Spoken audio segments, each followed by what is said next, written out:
Sunday gone with your back, gone with your knees, baby shake it to the max. The DJ please turn up the bass to the max. Please just rewind, let me shake it to the max.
Just need time.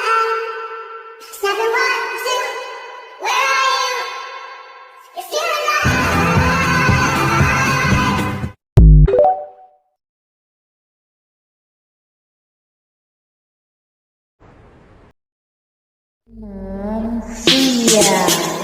You're still alive.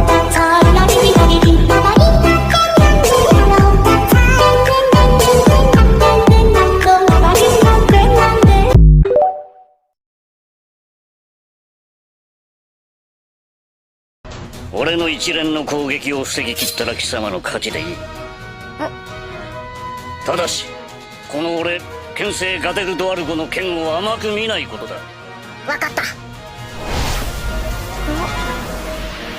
それでは立ち会いは私が行いましょう。まさかドライアド貴様をほら吹き呼ばわりしたことは謝罪するぞ。それに事情もおぼろげながら読めたわ。じゃあだが貴様の人となりを知るのは別の話だ。立ち会いにも決まったならばあとは剣を交えるのみ。ああ、そうだな。軽く勝利して今回の件をきっちりと説明してもらうとするわ。俺に勝てたなら答えてやるさ。始め。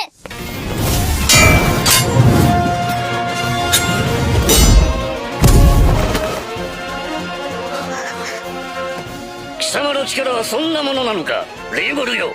うるさい。まだ本気を出していないだけだし慌てんな。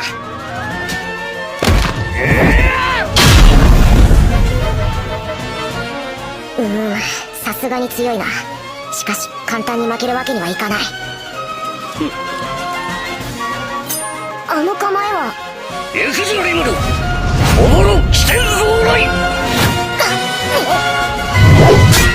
次は来る。上だ。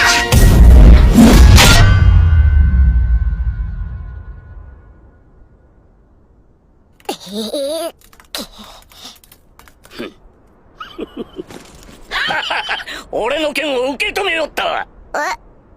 それまで。勝者リムルテンペスト。剣を交えてよくわかった。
オンとかいう魔王の部下に手を出してしまった以上ただじゃ済まないだろうし。俺の許可なく暴れないと約束していなかったか？それはそう、これは違うのだ。この町のものではないからセーフなのだ。アウトだよ。だが今回はリグルドをかばってくれたということで昼飯抜きで許してやるか。ひどいこれも全てこいつが悪いのだ。この不届き者、一発だけでは飽き足らぬ。せめて待て。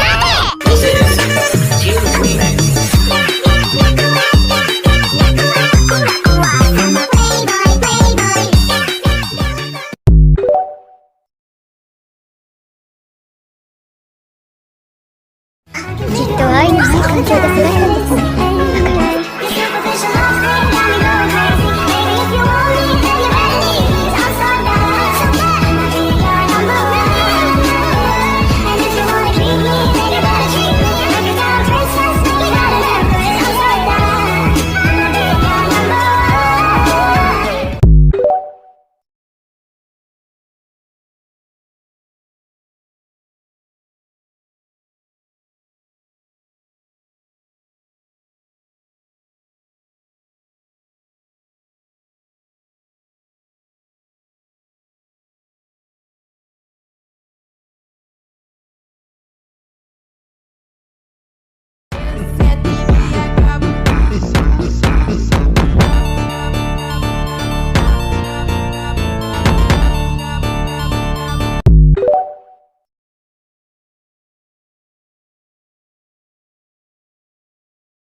守ってたのは領土じゃなくて地下迷宮だけどね。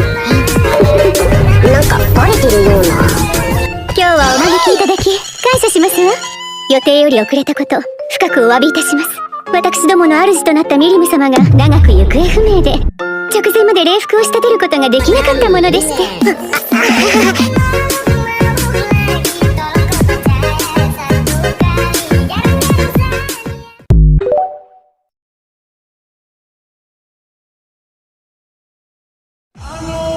Feels like come on, make me feel like Why you gotta be so cool?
そりゃあ一から作った国だからな。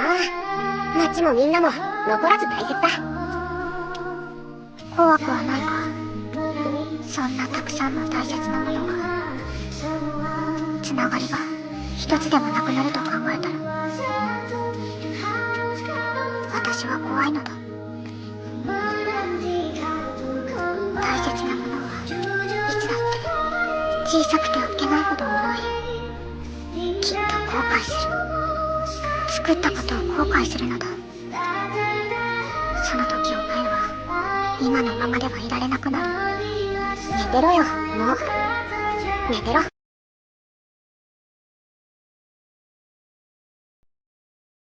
Se supone pa' mí, yo por ti me tiro toda la noche. Actívate, así cálate, que te quiero ver debajo del mujer. Está con mi mujer, está con mi mujer, está con mi mujer esta noche. 先生か、お前たちは俺の生徒だ。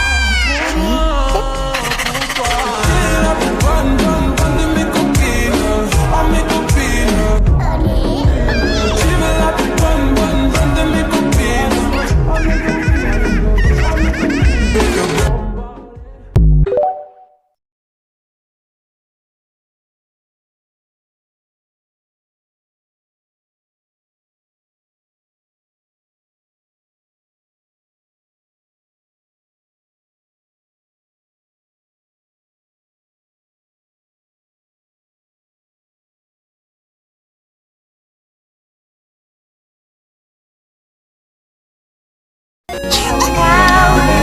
りがとさん。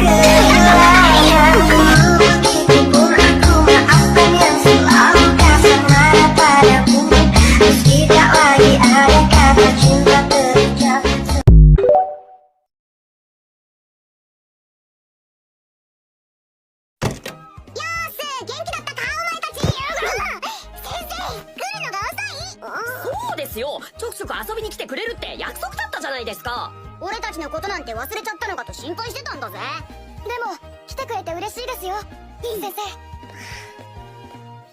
えりなさい、先生。あ、ゆうきお兄ちゃんもいる。ゆうき兄ちゃん、今日こそ勝負してくれるんだろ。僕だって。そうですね。最近は精霊の力をうまく扱えるようになってきましたし。はは、僕に勝とうなんて100年早いぜ。勝負してやってもいいんだけど今日は無理だね。なんでだよ。残念だけど今日は時間がないからな。どういうこと？君たち5人を俺の国に招待しようと思ってね。明日からお祭りなんだよ。別に行きたくないって言うなら急げ、すぐに準備するぞ。分かったよ、ケンちゃん。そういう大事なことはもっと早く言ってよ。そうですよ、リムル先生。突然来てそんなことを言い出すなんて。私は楽しみ。持っていくのは着替えだけでいいぞ。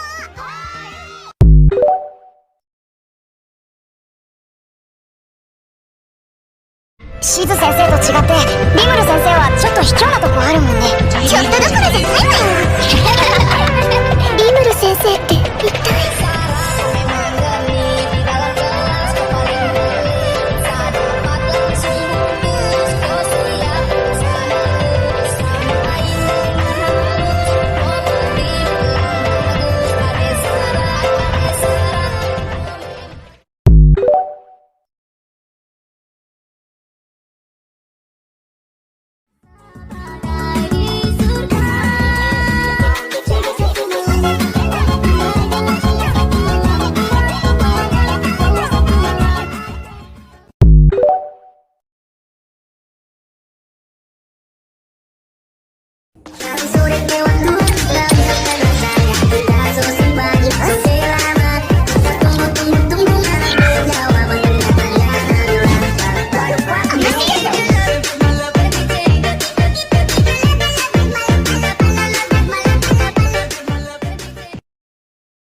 グスタフは玉体って言っていた。理由はわからないけどゼノビア姫を傷つけはしないだろう。これでカール一人を相手にできる。あれ、グスタフ、お前は様子見ってことさ。死ぬ。何が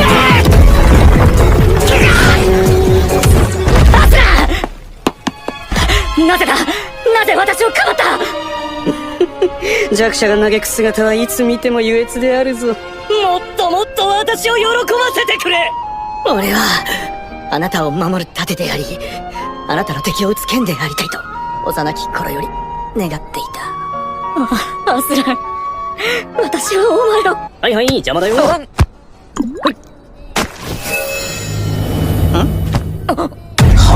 貴様、何なのだそのふざけた効能の回復薬は。邪魔だから俺のめり込んでて。リマル、ソエ、準備はいいか？待ってましたよ、パンタンです。こいつを俺たちで倒す。お前らは邪魔にならないよう避難しててくれ。ふざかしい。勝てるわけねえだろ。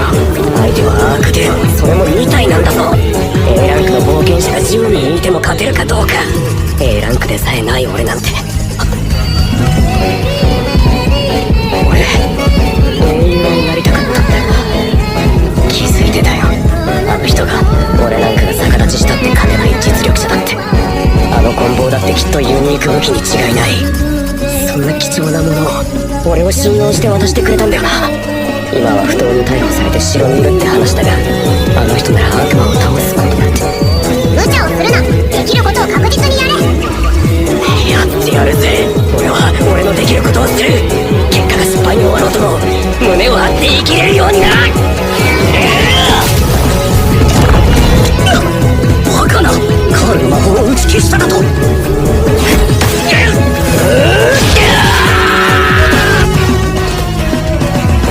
奴らは人間ではなく魔人。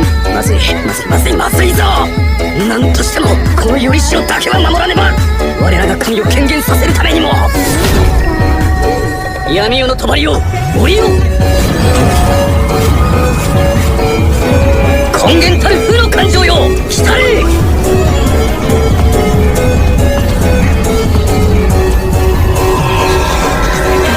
同胞たるカールよ、我が糧となれ。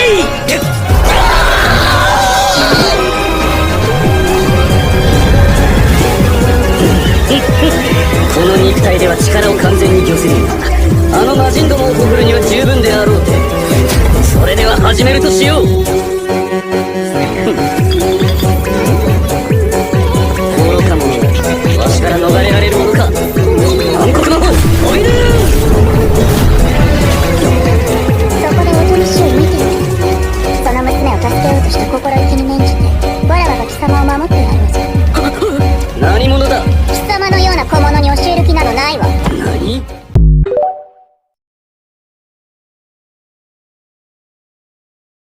俺は大怪盗リ。あ、サトルだ。お前らは邪魔にならないよう避難しててくれ。リングルソエ、お待たせ。待ってましたよ。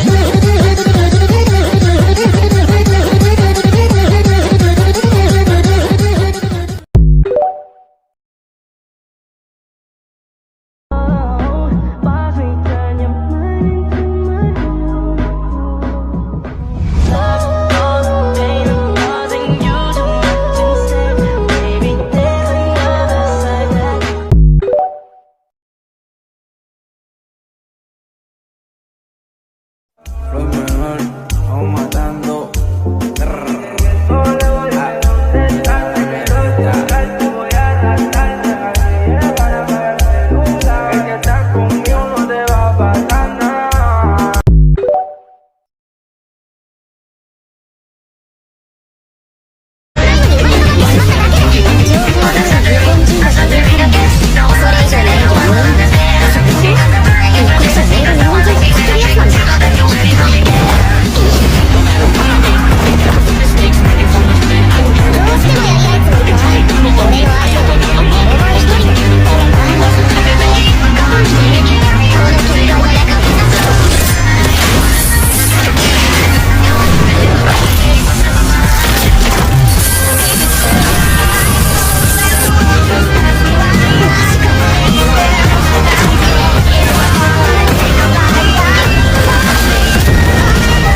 してこんなことに。計算しろ。どうするのが正解だって。理解不能。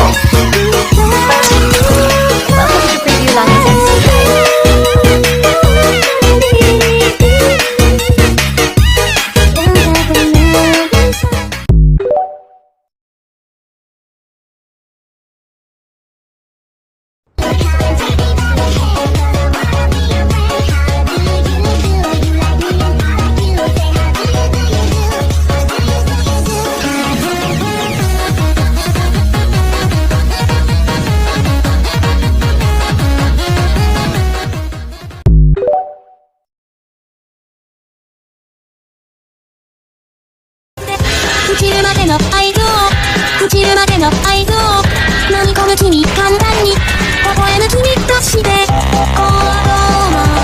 だ街の花二つ、きっときっと諦めながら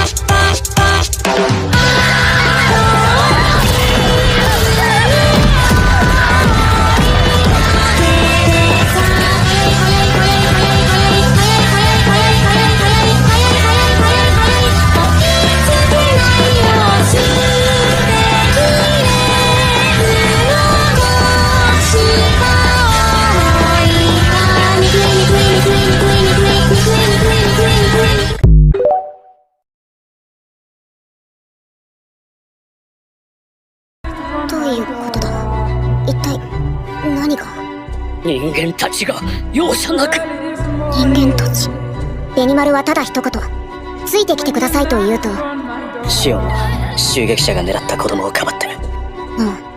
俺が間違っていたのか。計算不能、理解不能、回答不能。許しを与える必要はなさそうだな。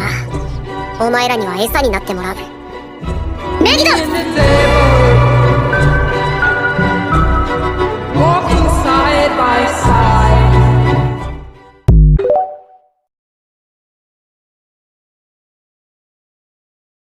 ルールは3つ。最低この3つは守ってほしい。1つ、人間を襲わない。はい、リトル君。なぜ人間を襲ってはならないのでしょうか。俺が人間を好きだから。以上。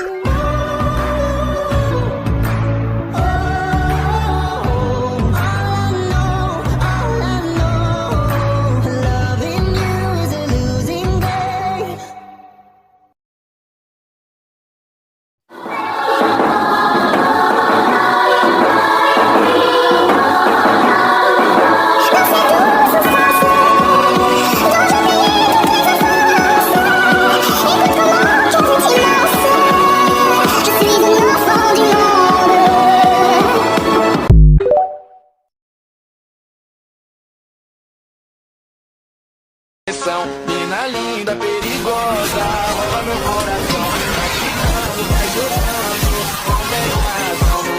All the magicals were sucked away? Those spirits?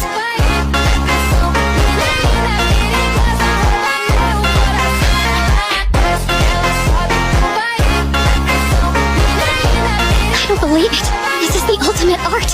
There's no way a newborn demon lord can do this.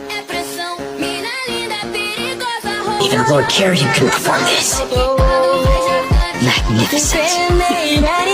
I must be accepted as a subordinate at any cost.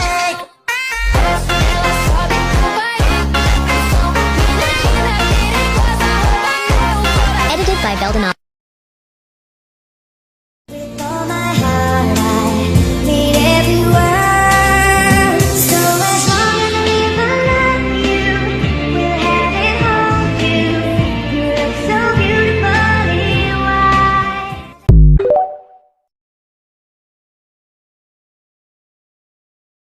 そんな面倒なことしないといけないんだ。だって魔王だぞ。かっこいいだろ。憧れたりとかするだろ。死ねって。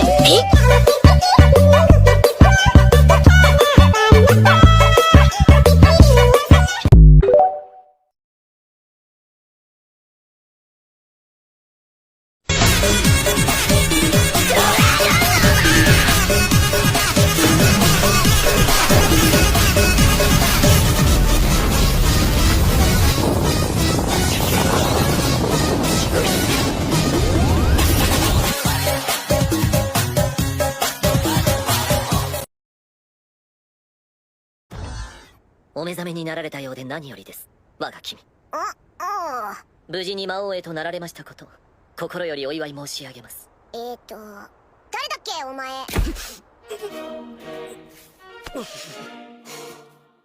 これはご冗談を。悪魔である私が心にダメージを受けました。ずいぶん好意の悪魔っぽいが、こんなやつ知らないけど。この者は主がファルムスの兵士どもを餌に召喚なされた悪魔です。ああ、そうか、まだいたんだ。また聞いたよ、いろいろと手伝ってもらったって。助かったよ。いいえ、とんでもございません。つきましては、長々と引き止めてしまって悪かったね。もう帰っていいよ。あれ、どうしたの？そんなことをおっしゃらずに、先だってお願いしておりました通り、配下の真っ先に加えていただきたいのです。配下になりたいって？こいつどう見てもグレーターデーモンとかそんなチャチな存在じゃなくて、もっと上位の存在だよな。ならんが、こいつって本当に俺が紹介したやつなの？間違いございません。そうか。じゃあまあ、報酬とかないけどいいのか？お使いできるだけで幸福です。よし、わかった。おお、感謝いたします、我が君。我が君はやめろ。なんかむずがゆい。リムルでいい？リムル。甘美な響きです。それでは今後はリムル様と。で、お前の名は？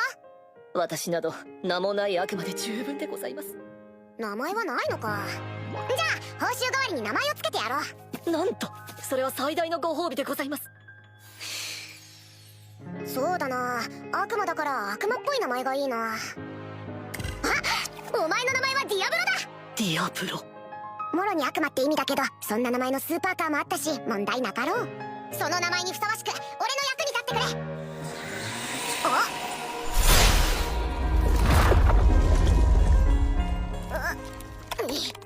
半分くらいマスを持っていかれた。つけてあげるわ。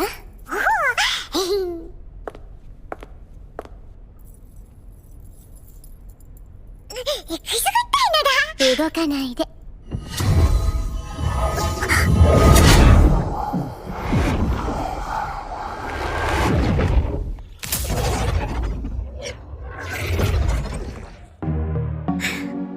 これでいいのかしら、クレイマン。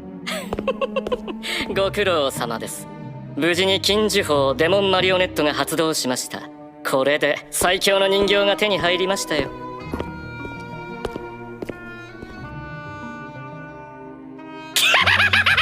新参の魔王だと私を舐めていたのがこのざまだ。情けないですね、ミリム。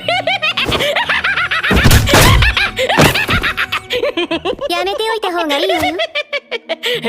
多少のダメージで解除されるようなそんな甘い呪法ではない。散々偉そうにされて君も鬱憤が溜まっていただろう。だからこそ私のこの計画に乗った。違いますか？違うわね。私はただあなたとの約束を果たしただけ。白々しいことを言うものだ。こいつはもはや単なる人形。遠慮することはない。それ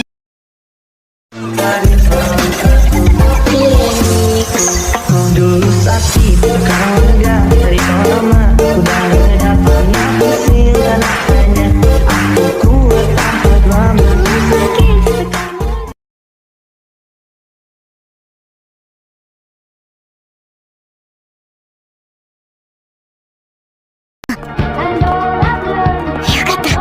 ひとまず元気そうだ。さっさと歩け、この薄野。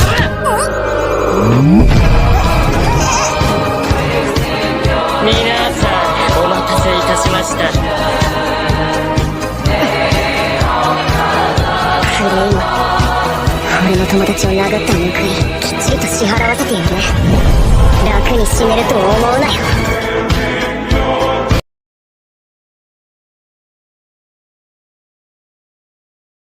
まあいいさ、俺としてはミリムを助けるつもりだったし、力ずくでも洗脳を解くとしよう。ほざくなよ、貴様は絶望して死ぬんだ。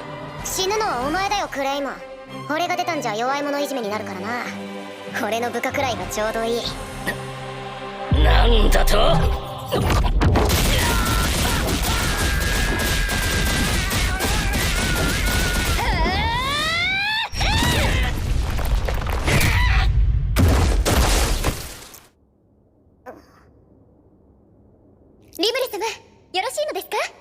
通殴る前に聞くよね。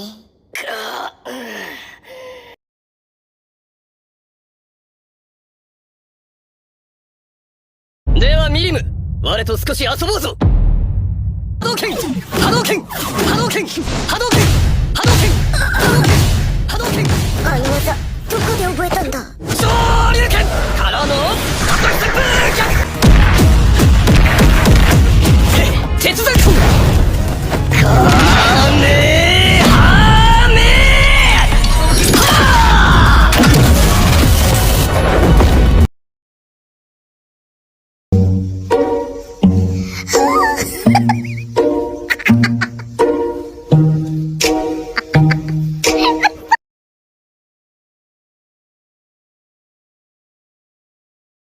ハスライムがはったりじゃねえよバカ。お前の軍は潰したぞ。次はお前。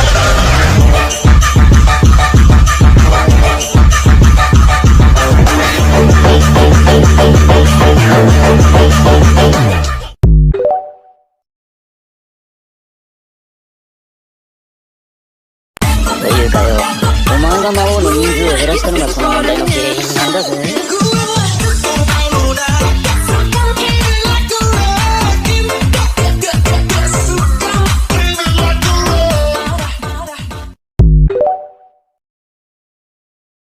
我らの新たなる呼び名をつける権利、それを君に進呈する。これは大変名誉なことだから。8人の星。8星ってオクタグラムだっけ？発生魔王オクタグラム。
Baby, wanna separate me, mom, and slowly, slowly.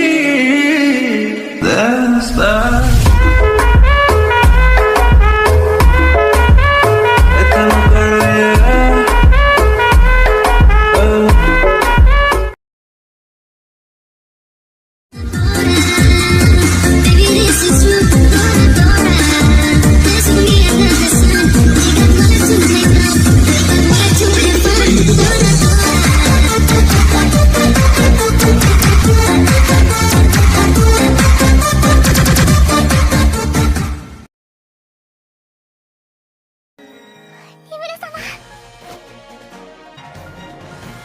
国ハーベストフェスティバルが開始されました。身体組成が再構成され、新たな種族へ進化します。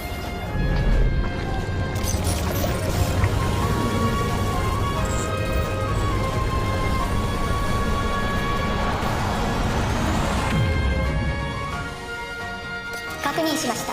種族スライムからデモンスライムへの超進化成功しました。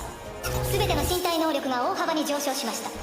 マテリアルボディとスピリチュアルボディの変化が自在に可能となります。続けて旧個体にて既得の各種スキルおよび耐性を再取得成功しました。新規固有スキル無限再生万能感知魔王破棄強化分身万能視を獲得成功しました。新規耐性自然影響無効状態異常無効精神攻撃耐性聖魔攻撃耐性を獲得成功しました。以上で進化を完了します。国ユニークスキル大賢者より世界の言葉へ請願大賢者の進化を申請両ユニークスキル H あるものの申請を受理ユニークスキル H あるものが進化へ挑戦。失敗しました。再度実行します。失敗しました。再度実行します。失敗しました。再度実行します。失敗しました。再度実行します。失敗しました。失敗しました。失敗しました。告ユニークスキル H あるものが移ろうものを生贄にハーベストフェスティバルのギフトを得て進化に挑戦。成功しました。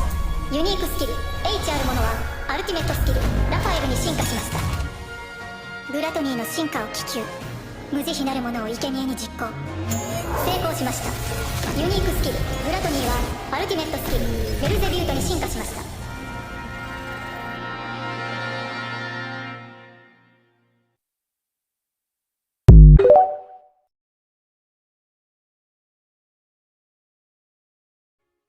Looking slick? Gee, thanks a lot.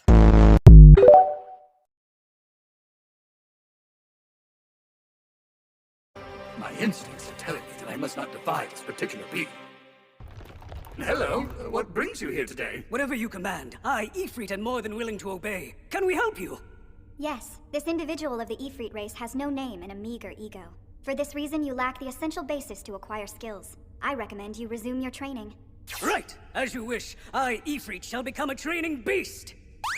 1, 2, 3, 4, 5. So, Notice, I am now convinced that the individual Veldora has been slacking off. Now then, I command you to acquire an ultimate skill immediately. That's a tall order. Notice, it is possible. I have forced your calculation domain to expand exponentially. Therefore, you can use your own strength to maintain it and perform the analytical work on unlimited imprisonment. Raphael definitely isn't posing. This is an optional request. If anything, it's an outright demand.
Also, is it just me, or are you speaking more fluently? No, this is how I've always spoken. It's just your imagination. Yeah, you're probably right.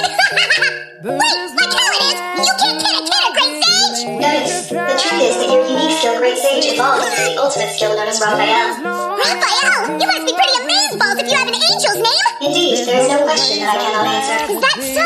Well, I'll look forward to that. But for real, you're speaking more fluently, right? No, it's your imagination. You're just gonna stick to that story, huh? Your answer? Come, my lord. Say it so we can be sure. Rimuru! Lord of Wisdom, Raphael! You're up! Use your wisdom to give me a great answer so I can bullshit and live! Notice, the applicable answer? What is it? Does not exist. What happens if there is no place to enter an answer? Answer. The only one who warrants vigilance is Hinata Sakaguchi. Yeah, that's why I have to deal with her. You feeling okay? I think you were more reliable back when you were Great Sage. You gave me a chance, I would take it. It's a shot in the dark, but I'll make it. So with a little hope, you can't shame me. When I am with you, there's no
こいつは大物だぜ。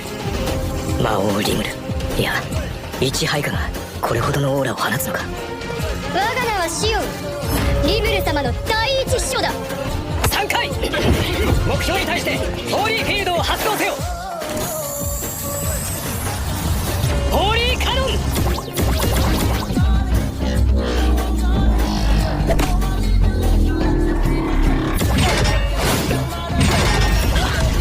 バカ、ホーリーカノンは魔素を分解する対魔物において必殺の攻撃手段だ。避けるだけならまだしも打ち返すことなど。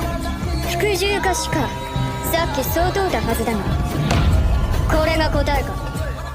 まあ聞け。私はお前たちを殺さずに実力の差を見せつけ降伏させたい。お前たちは私を討伐したい。そこで一つ提案なのだが。惑わされるな。これ以上奴の儲け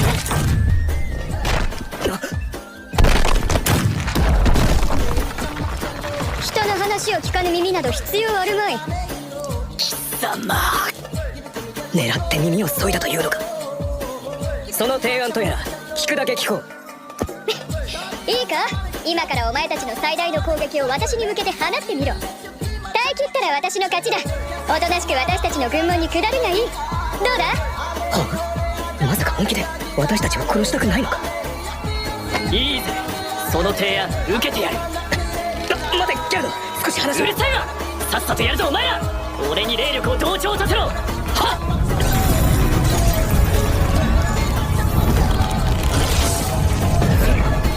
くらえインフェルノフレイム。クソクラシ。善意をくじくにはこうするのが手っ取り早かろう。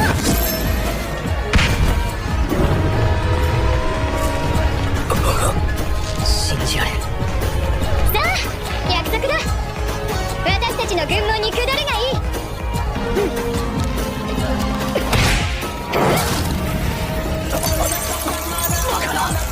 夢か。これは夢なのか。聖なる結界を魔物が壊したというのか。やはり純粋に法則をいじった特殊結界だったな。法則をいじるのは私の得意とするところ。私はな、料理が得意なんだ。まさか事象の書き換え、確定結果が。そんなバカな。自分の望む結果を出せるだと。ありえん。こんな化け物がなんて。降伏する。部下たちには寛大な処遇を期待したい。心配はいらないぞ。リムル様はお優しいからな。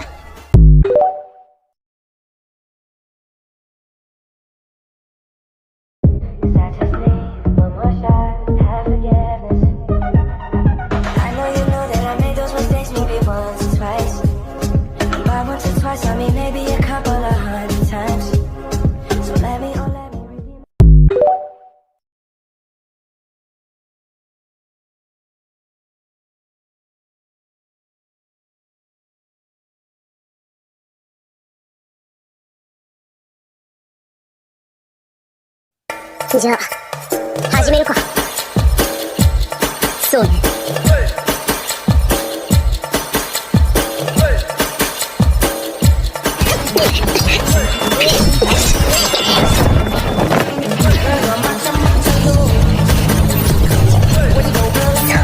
つまり君がルミナス様と同じ高みにいたということなので、いろんな意味で戦いたくない相手だわ。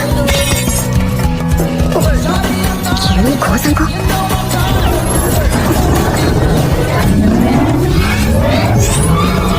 なんだよ。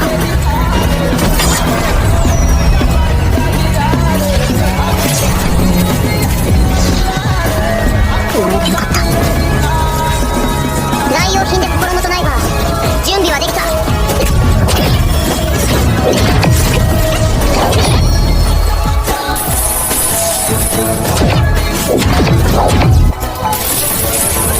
私のせいで交渉が。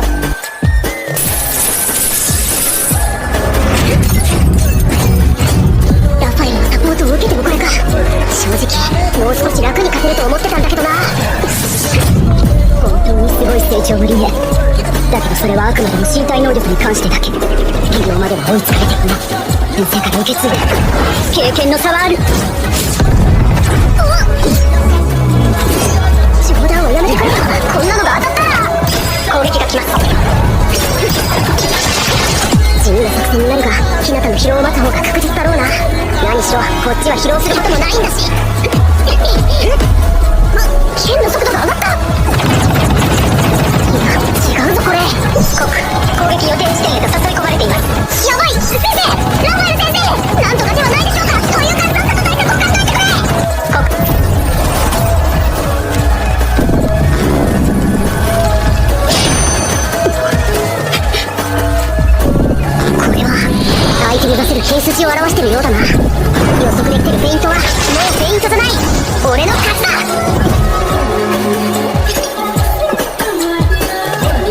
時までと雰囲気が違う。動きに迷いがなくなった。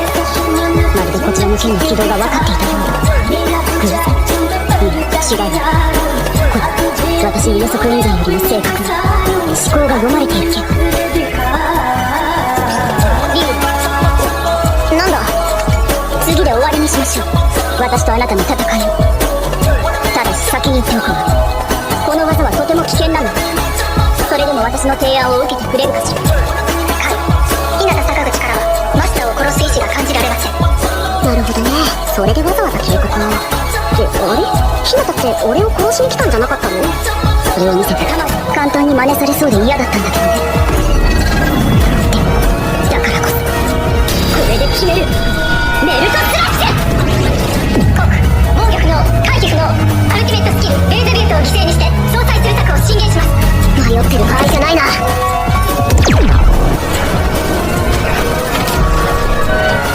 さすがうちの大将だ。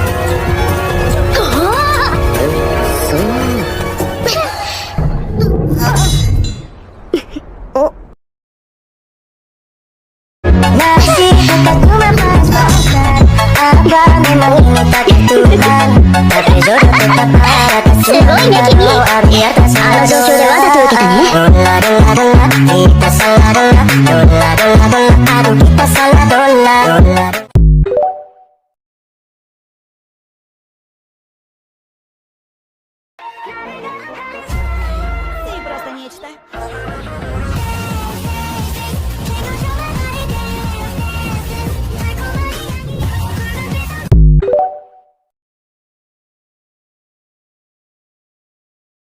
元より皆殺しにするつもりだったのでな。では始めよう。これはへえ相思溶山流。無駄よ、無駄無駄。うるさい。そんなものこの私の合力なる貝の前には無理。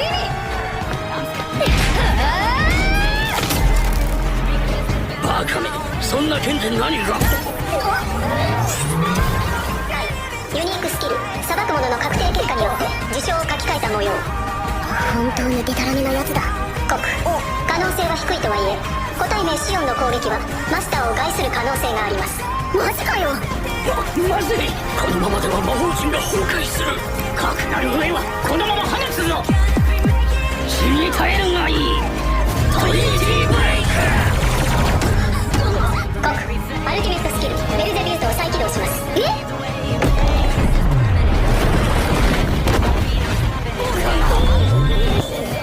ょっとラファエル先生、さっきの日向の攻撃でベルゼビュートを犠牲にしたんじゃ。バックアップしてあるので問題ありませんでした。はあ、バックアップだ。それならそうと最初から言えよ。もう使えなくなるのかと。霊力反応が上昇。本命の攻撃が来ます。滅べ魔王よ。トリニティディズインテグレーション。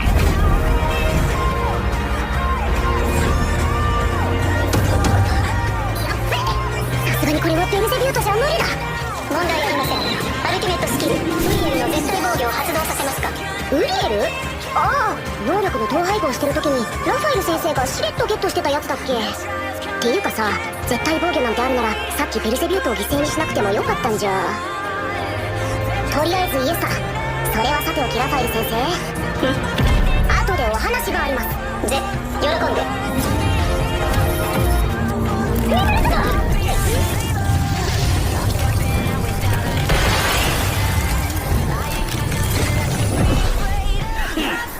口ほどにもない。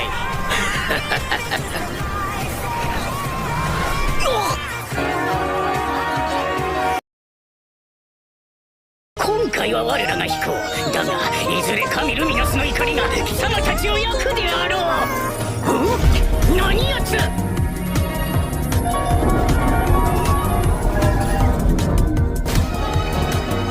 あなたは、あなた様は。魔王リムルよ、迷惑をかけたようじゃな。ああ、久しぶり。まさか魔王バレンタインが神ルミナスだったのか。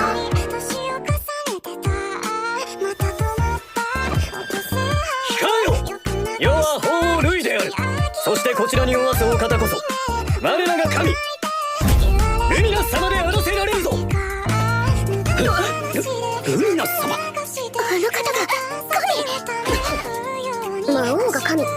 冗談だよ。人という種族を支配するのに効率的な環境を用意できるでしょう。ひなた、自重せよと申し付けたであろうに、勝手な真似をしようって。リザレクション。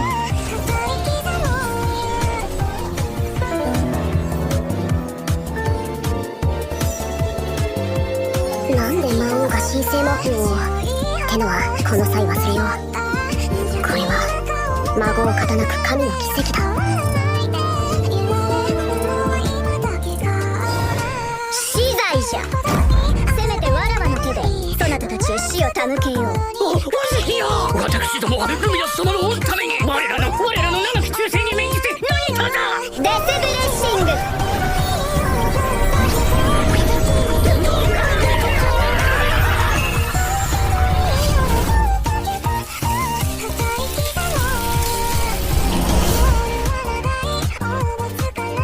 さてと、それじゃ立ち話もなんだから場所を移してじっくり話そうか。俺たちテンペストとルベリオスのこれからのことを。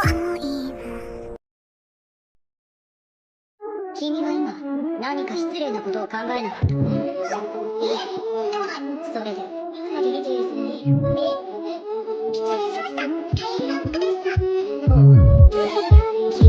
デリカシーないって人から言われなかった。そんなんじゃ女の子からモテなかったんじゃないかな。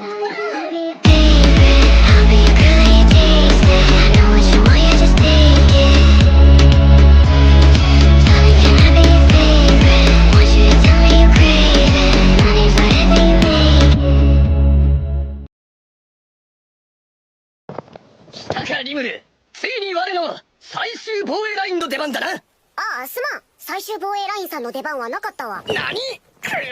せっかく気合を入れて待っておったというのに。おお、魔王ルミナスよ。どうだ、今度はちゃんと覚えておったぞ。魔王ルミナスよ。ルミナス様が。魔王ルミナスバレンタイン。このクソトカゲが毎回わらわの邪魔をするって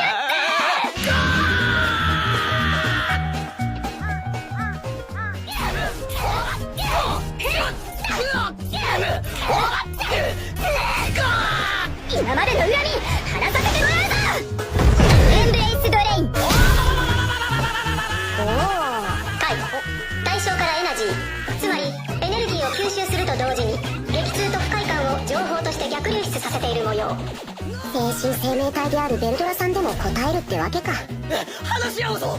あれがベルドラ？我らが恐れた暴風竜？信じられん。ちょっとかわいそうなような。リムルよ、この頑固者を何とかしてくれ。まだ余裕があるようじゃな。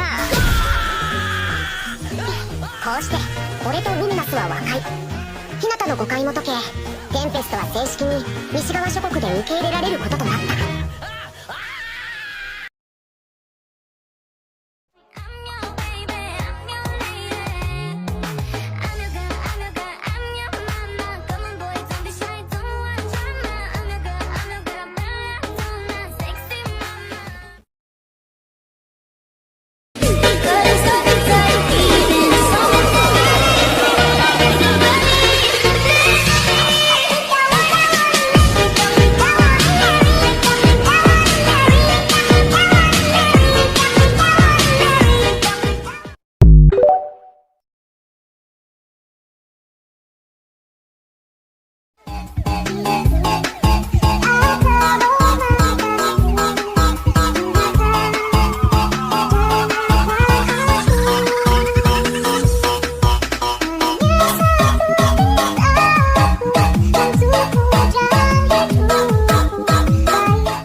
But after my father died, my mother's heart broke beyond repair.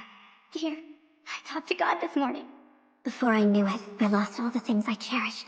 My father, my mother's heart, the happiness of my childhood. Everything had been taken away.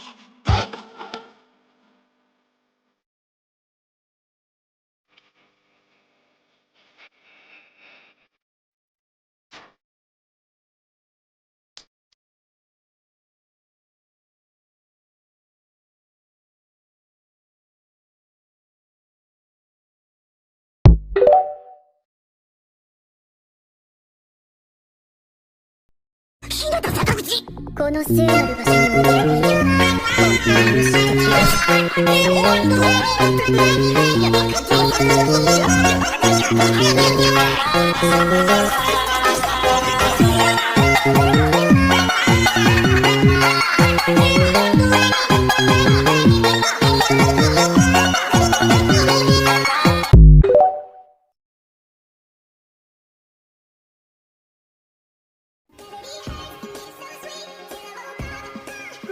善意とは何ぞや。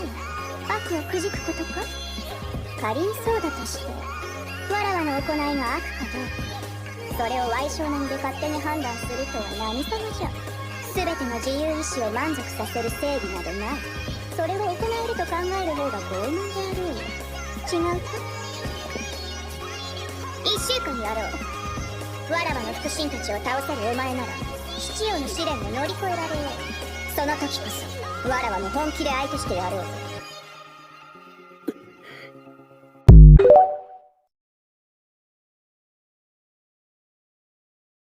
何の話じゃ。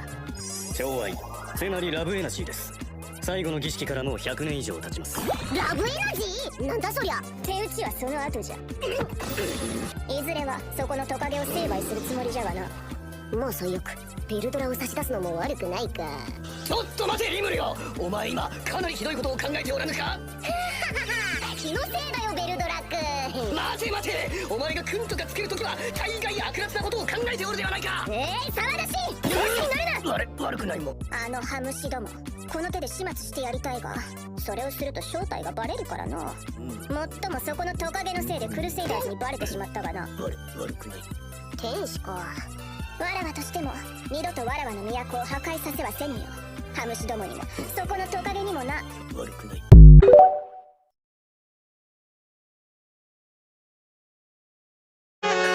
Come here, make it quick. Listen to me. You took that staff of yours and beat that villain on your own, understand? Yes, ma'am! And nobody else was here to help me! Good man, splendid work.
今夜見た夢は俺たちだけの秘密だからな。はい。ほら、行くぞ。お手伝いしましょうか。すみません。笑顔の裏側に激しいエネルギーを感じる。あれにもわかる。なぜここにですか？ゴブゾウが全て話してくれましたので。ゴブゾウ、お前どうして？俺はシガ様にどこに行くか聞かれたでお答えしただけっす。何してくれてんだお前！ひどいです、リムルさん。置いていくなんてあんまりです。いや、だって黙っていくなんてひどいです。あなたたちがリムル様を夜遊びに誘ったのですか？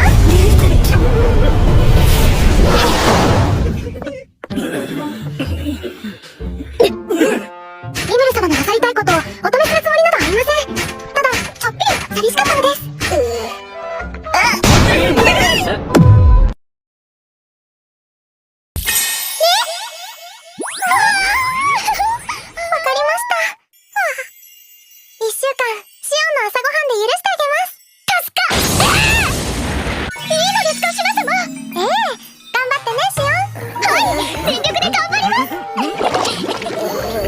短すぎる、へりくだりすぎる、情に訴えかけすぎる。カセル王、あんたの指摘は正しかった。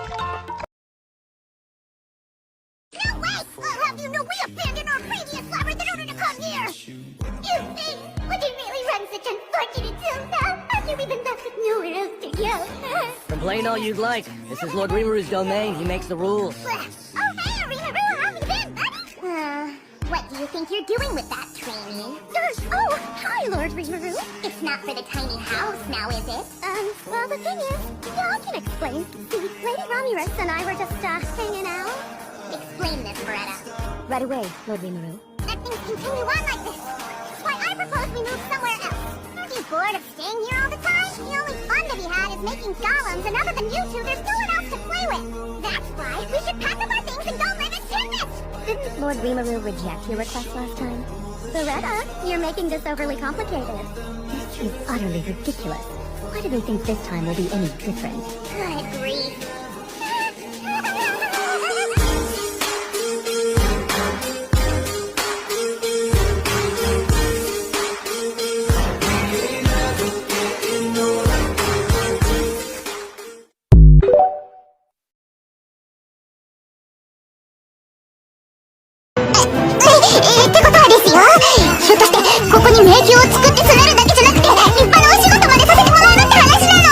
俺の話を受けてくれるならそうなるな。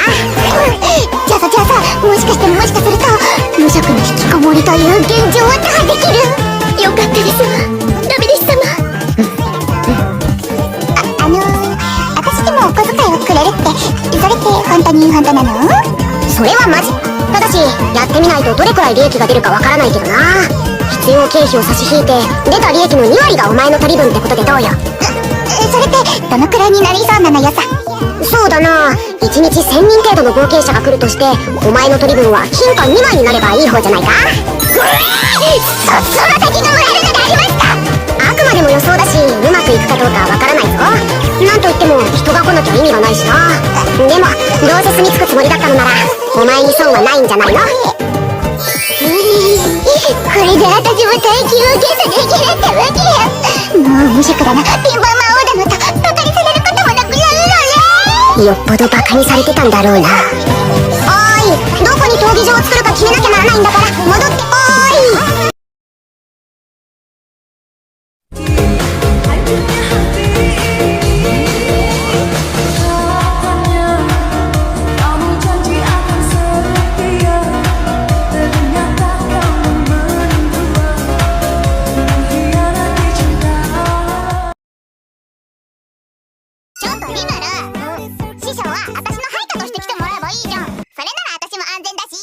いや、我は別にお前のお守りでついていきたいわけではないのだが。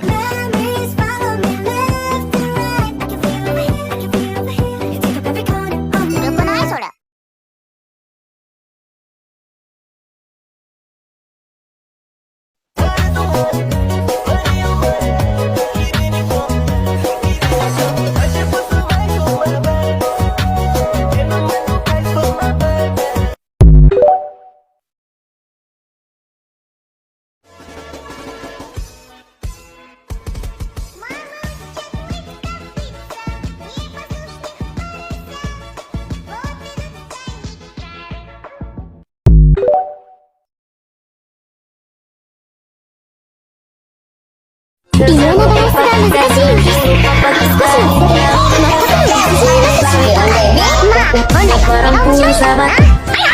自分が手本を見せるっす。付き合いの長い自分はリムル様の顔なんて飽きるくらい見てるっす。飽きる？楽勝っすよ、こんなシンプルな顔。シンプル？はい右目、はい左目、はいデカリ。ほんや、もう完成したっすよ。やりがいない顔っすね。どうすか？そっくりでしょ？そっくりっすよね。似てないよ。全然似てないよ。ほら。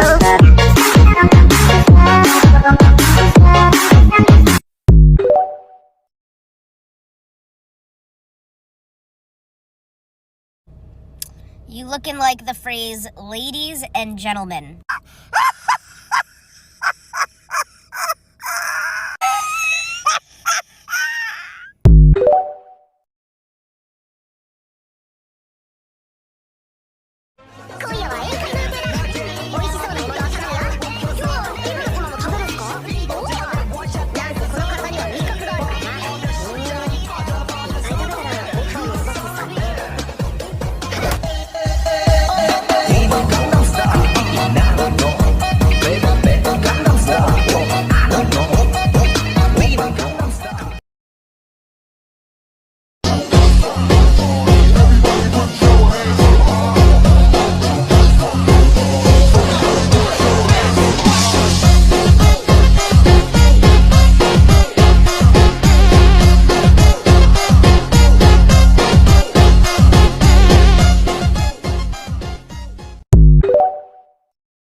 ご安心を。このミョルマイル金勘定は得意分野にございます。きっと旦那にご満足いただける結果を出してご覧に入れますとも。そうだろうとも、やはり君に任せるのが正解のようだ。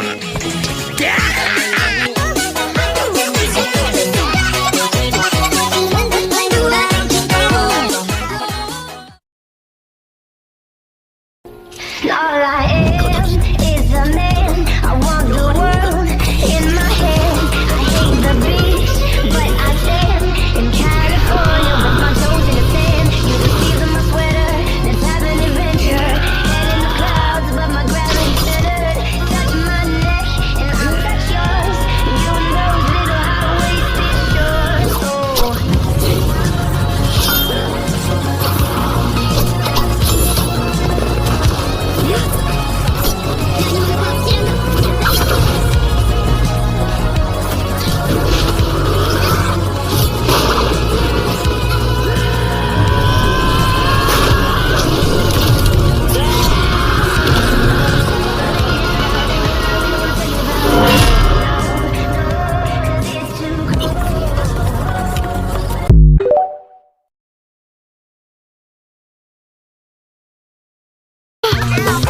リムルだ。ほらちょっと落ち着いて。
度胸は買ってやるが、今ならさっきの発言を撤回させてやるぜ。エネルギー量の違いが戦力の決定的差ではないと教えてやろう。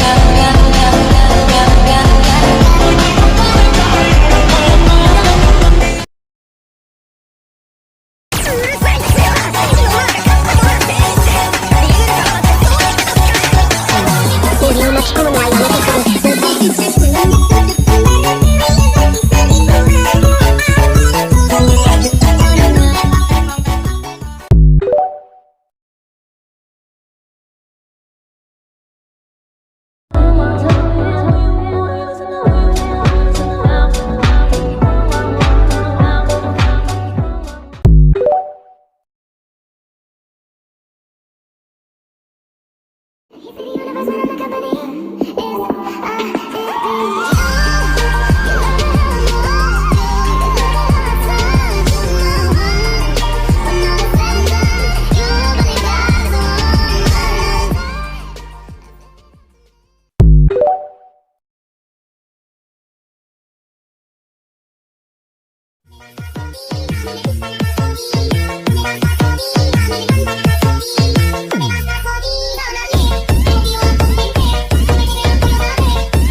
Have you ever wondered what Gazelle, Dwargo, and Elalud think of the Demon Lord Rimuru? Despite their trust in Rimuru's judgment, Gazelle and Elalud always keep a close eye on him. With Rimuru's immense power, they can't help but worry about the possibility of him losing control. As two of the oldest and wisest rulers, they use their wisdom and experience to help guide Rimuru, knowing they can't match his strength. Educating and mentoring him is their way of maintaining balance. Gazelle, in particular, holds Rimuru in high regard. He's proud of their friendship, considering it one of his greatest successes as a leader. It's a bond he likely reflects on with deep pride, especially as the alliance between Tempest and the dwarves has brought countless benefits. The dwarves have gained advanced trade and technology, and as Rimuru's nation has grown, so has Dwargon. Though the dwarven military remains formidable, their alliance has become somewhat one-sided, as Rimuru's forces have far outpaced theirs. Yet Gazelle isn't concerned. Having personally judged Rimuru's character, he knows there's no reason to fear.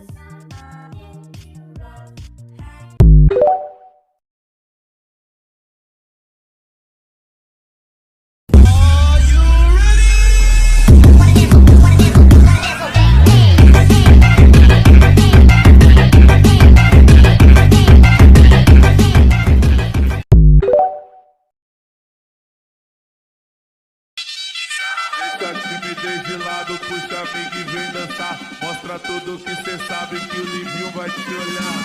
Pode sentar. Pode sentar. Pode sentar. Se tiver muito excitada.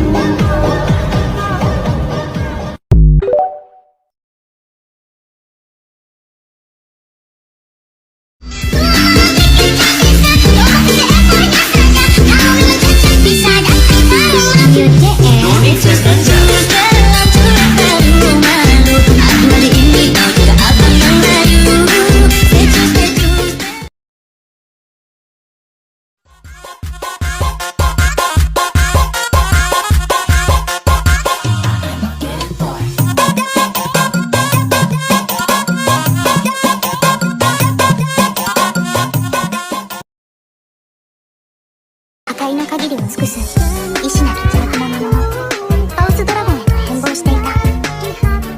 少女は嘆きつつもかつて友であったハウスドラゴンを封印し、これが魔王となった竜頭女の最初の偉業となった。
Pones pa' mí, yo por ti me tiro toda la noche.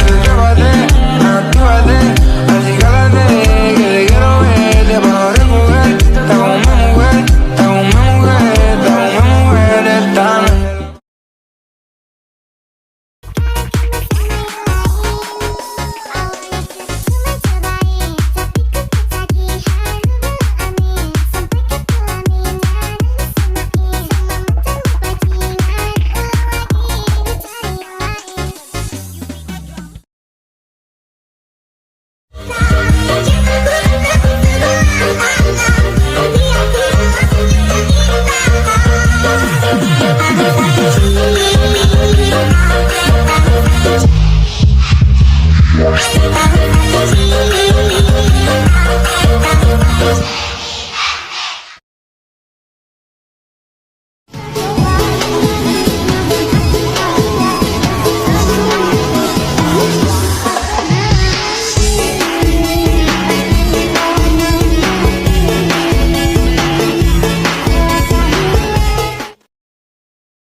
I don't wanna smile if it ain't from you, yeah. I know it be so complicated, loving you sometimes drive me crazy, cause I can't have what I want, and neither can you.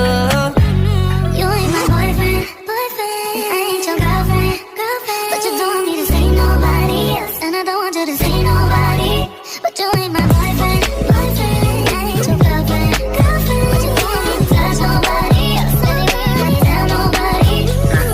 I wanna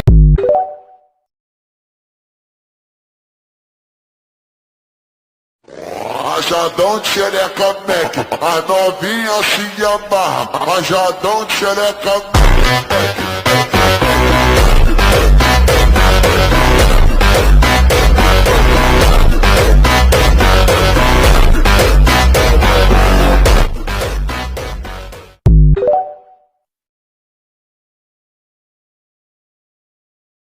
Mereka mengejek, mereka mencela, ini anak nakal, masa depan gak ada. Memang sekarang aku tak bekerja, bisnisku lebih dari mereka. Memang gue anak nakal, sering kali ngomong kasar, tapi masih batas wajar. Lo semua lah yang paling benar.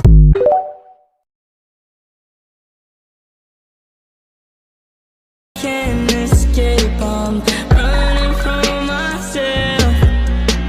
Somewhere in between love and broken, I'm in hell. saying I wanna be your lover, I don't wanna be your friend. You don't know what you got till it's not my day, so tell me that you love me again.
Just how I like it, promise I won't bite it. I see you get excited when I put this tip inside it. I like the way you write it, ice on me, it look like 7. Just like 5-0, I got 5 just like domino.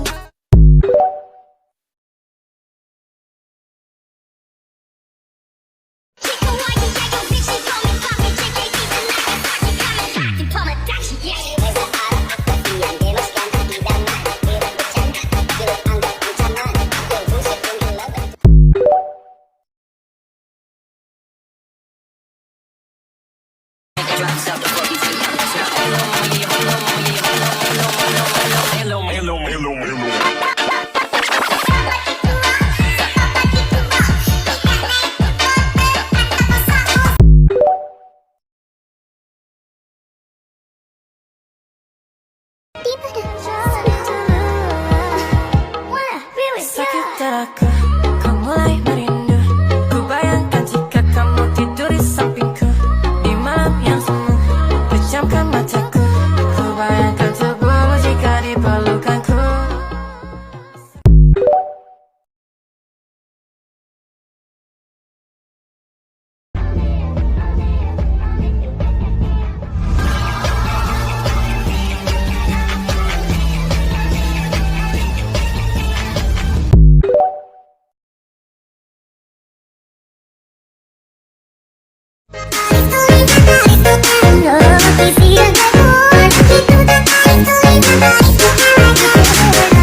build a nation is not to reign over others, but to create a place where all can find belonging, no matter their origin. True strength lies not in power alone, but in unity, lifting one another toward a future built on trust. A leader's role is to protect, to listen, and to guide, even through hardship, so that together we create a world worth calling home.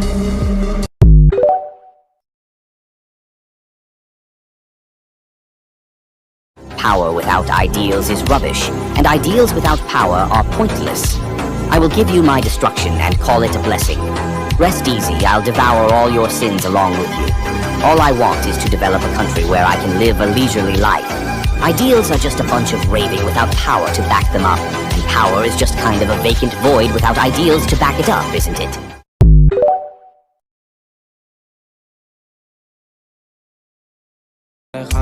Dame un chance pa' guayarte.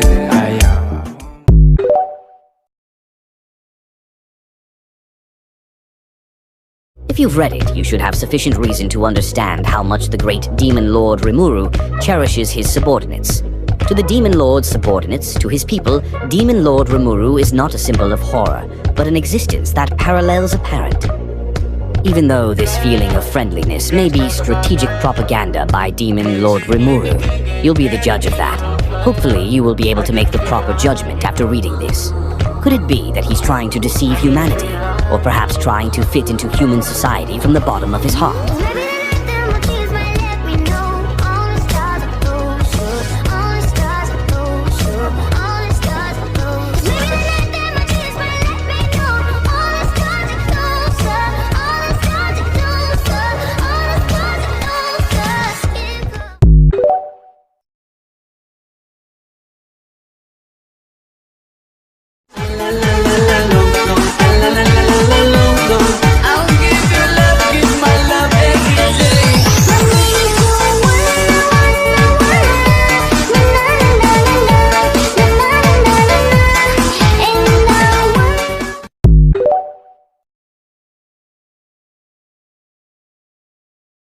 It was better to live happily every day rather than to worry too much and live in fear every day.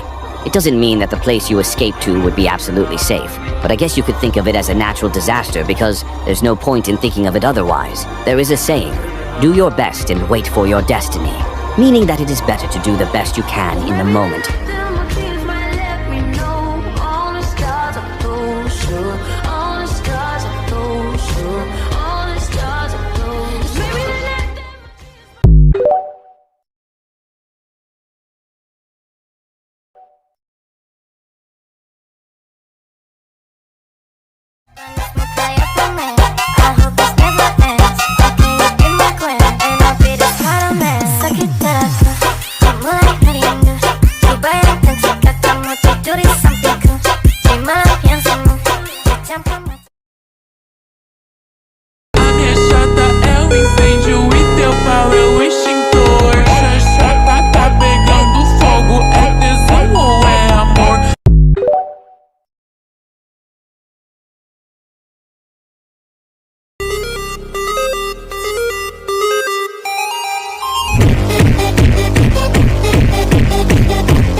何言ってんだ？本当にわからない？でもあれは大きな力を持ってた。未来であれが生まれたら大変なことになる気がする。もしかしてあれは時の大精霊の加護を受けて。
ちょっとうっかり街を一人入りした。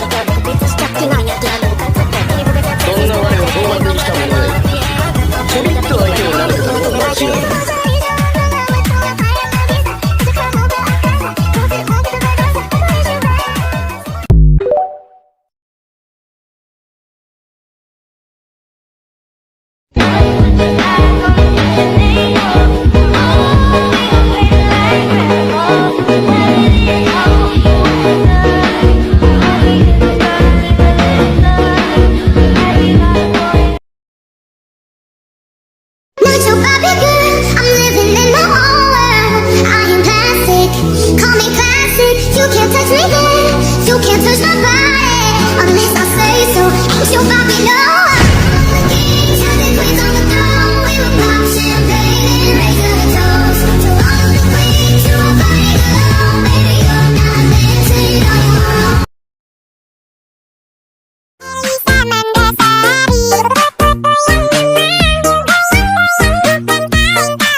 In the land of prosperous Golden Valley and El Dorado, the situation had changed drastically.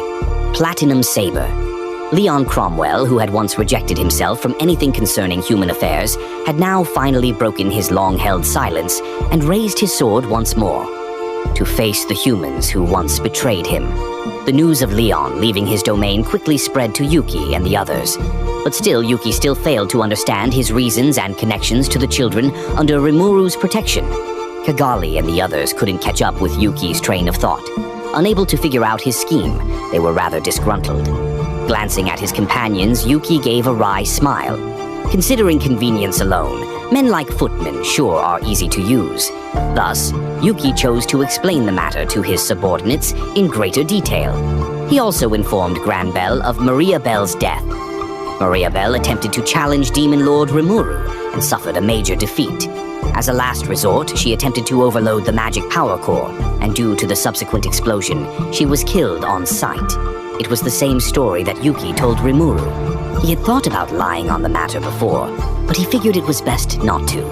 Since Rimuru no longer suspected him, Yuki didn't want to accidentally disrupt the status quo. Even though Yuki couldn't predict how Granbell would react upon learning of Mariabelle's death, he believed that he could still handle him in a fight. Contrary to what Yuki had predicted, Granbell looked tired. He closed his eyes and fell silent for a while. With the scene ending, my instincts as an ex-hero tells me that I must eliminate Demon Lord Rimuru. His words surprised Yuki quite a bit, causing him to scrutinize Granbell. Granbell said that he used to be a hero, yet no matter how you looked at him, he appeared to be nothing more than a dying old man. Unlike Granbell, Yuki never placed humanity as his priority. He didn't mind what human society became, as long as he gained everything he desired in the end.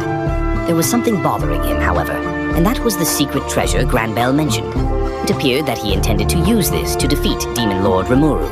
It piqued Yuki's interest, and he wanted to know what it was. Granbell didn't care about what Yuki was thinking, and continued to try to rope Yuki in further. I'm not asking you to believe me, but we can form a temporary alliance and fight together. I'll be honest with you, what's in it for me? I can give you Lumine Seima's secret treasure. And the treasure is the ultimate weapon that was used to seal Veldora. This revelation came all too suddenly, and Yuki couldn't just ignore it. From what I've gathered, that person is known as the strongest hero. I never had the opportunity to make direct contact. However, the person is being protected by Lumina Sama in the Holy Ark. This person was also shown with Valentine in the latest episode of Tensura. She was the former hero. We all know her by her name, Chloe Albert.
Luminous was genuinely irritated.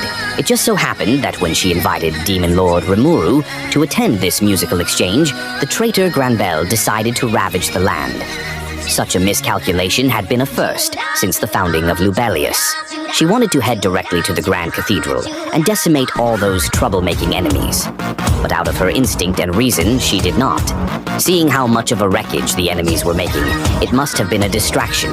Louis and Gunther stood by Luminous' side. Neither of them dared to make a sound, fearing that it would further infuriate their master. Yet even when surrounded by serenity, just like Luminous, their hearts were anxious. However, they were not stupid enough to make the wrong judgment of what to prioritize. If Granbel was handling the distraction, what would his goal be? If it's that man, he must know of my treasured Holy Ark. Then it's not impossible that he's thinking of liberating her. The Holy Ark was Luminous's secret treasure. However, there was an even larger reason as to why she had to protect the Holy Ark at all costs. Granbel was among the people who knew the reason, so it was unlikely that he would target the Holy Ark. But even so, Luminous decided to trust her instinct, and she guessed right. In that deepest room, found within a tomb that nobody else should have known even existed, some unwanted guests showed up. What the hell, our infiltration has been compromised, or maybe the security here is too tight. How regretful, but looks like we have interesting prey here. Maybe we can make a bit of fuss. Why not, but you got to be careful. That babe over there ain't normal. I'm guessing you're probably Demon Lord Luminous. Two intruders broke in and dropped some fighting words. They were Laplace and Footman. Luminous was laying elegantly on a couch before the Holy Ark she was guarding with her life. Her eyes were fixed on the two intruders. These two men at first glance were no match for Luminous, but the aura they were giving off was something that she could not underestimate. While hiding her strong emotions, Luminous solemnly spoke, "I shall permit you to announce your names." While the clowns were surprised to find that their intrusion was expected, Granbel did mention the possibility. With that in mind, he had sent someone to tag along with them. That person had helped guide the clowns to make it through multiple layers of defense before reaching their destination safely. They all introduced themselves, namely, that they were from the Moderate Harlequin Alliance, and a reanimated copy of someone who looked exactly like Mirabelle. Hearing this, Luminous had a disgruntled expression. "You there? Quit acting all friendly." Self-introduction is over, so there won't be any regrets now. The time to talk is over. We shall commune with our fists. Luminase's tolerance was nearly depleted. She only held back, knowing that someone was hiding.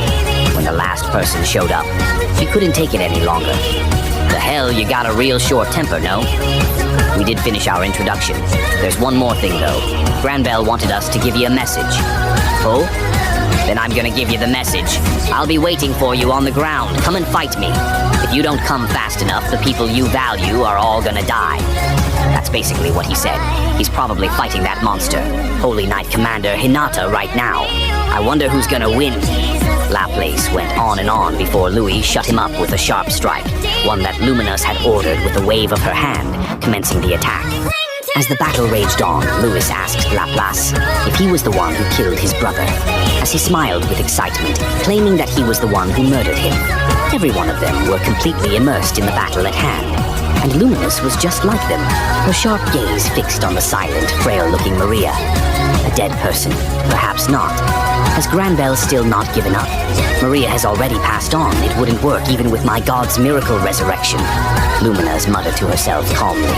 Indeed, the woman in front of her was not Maria.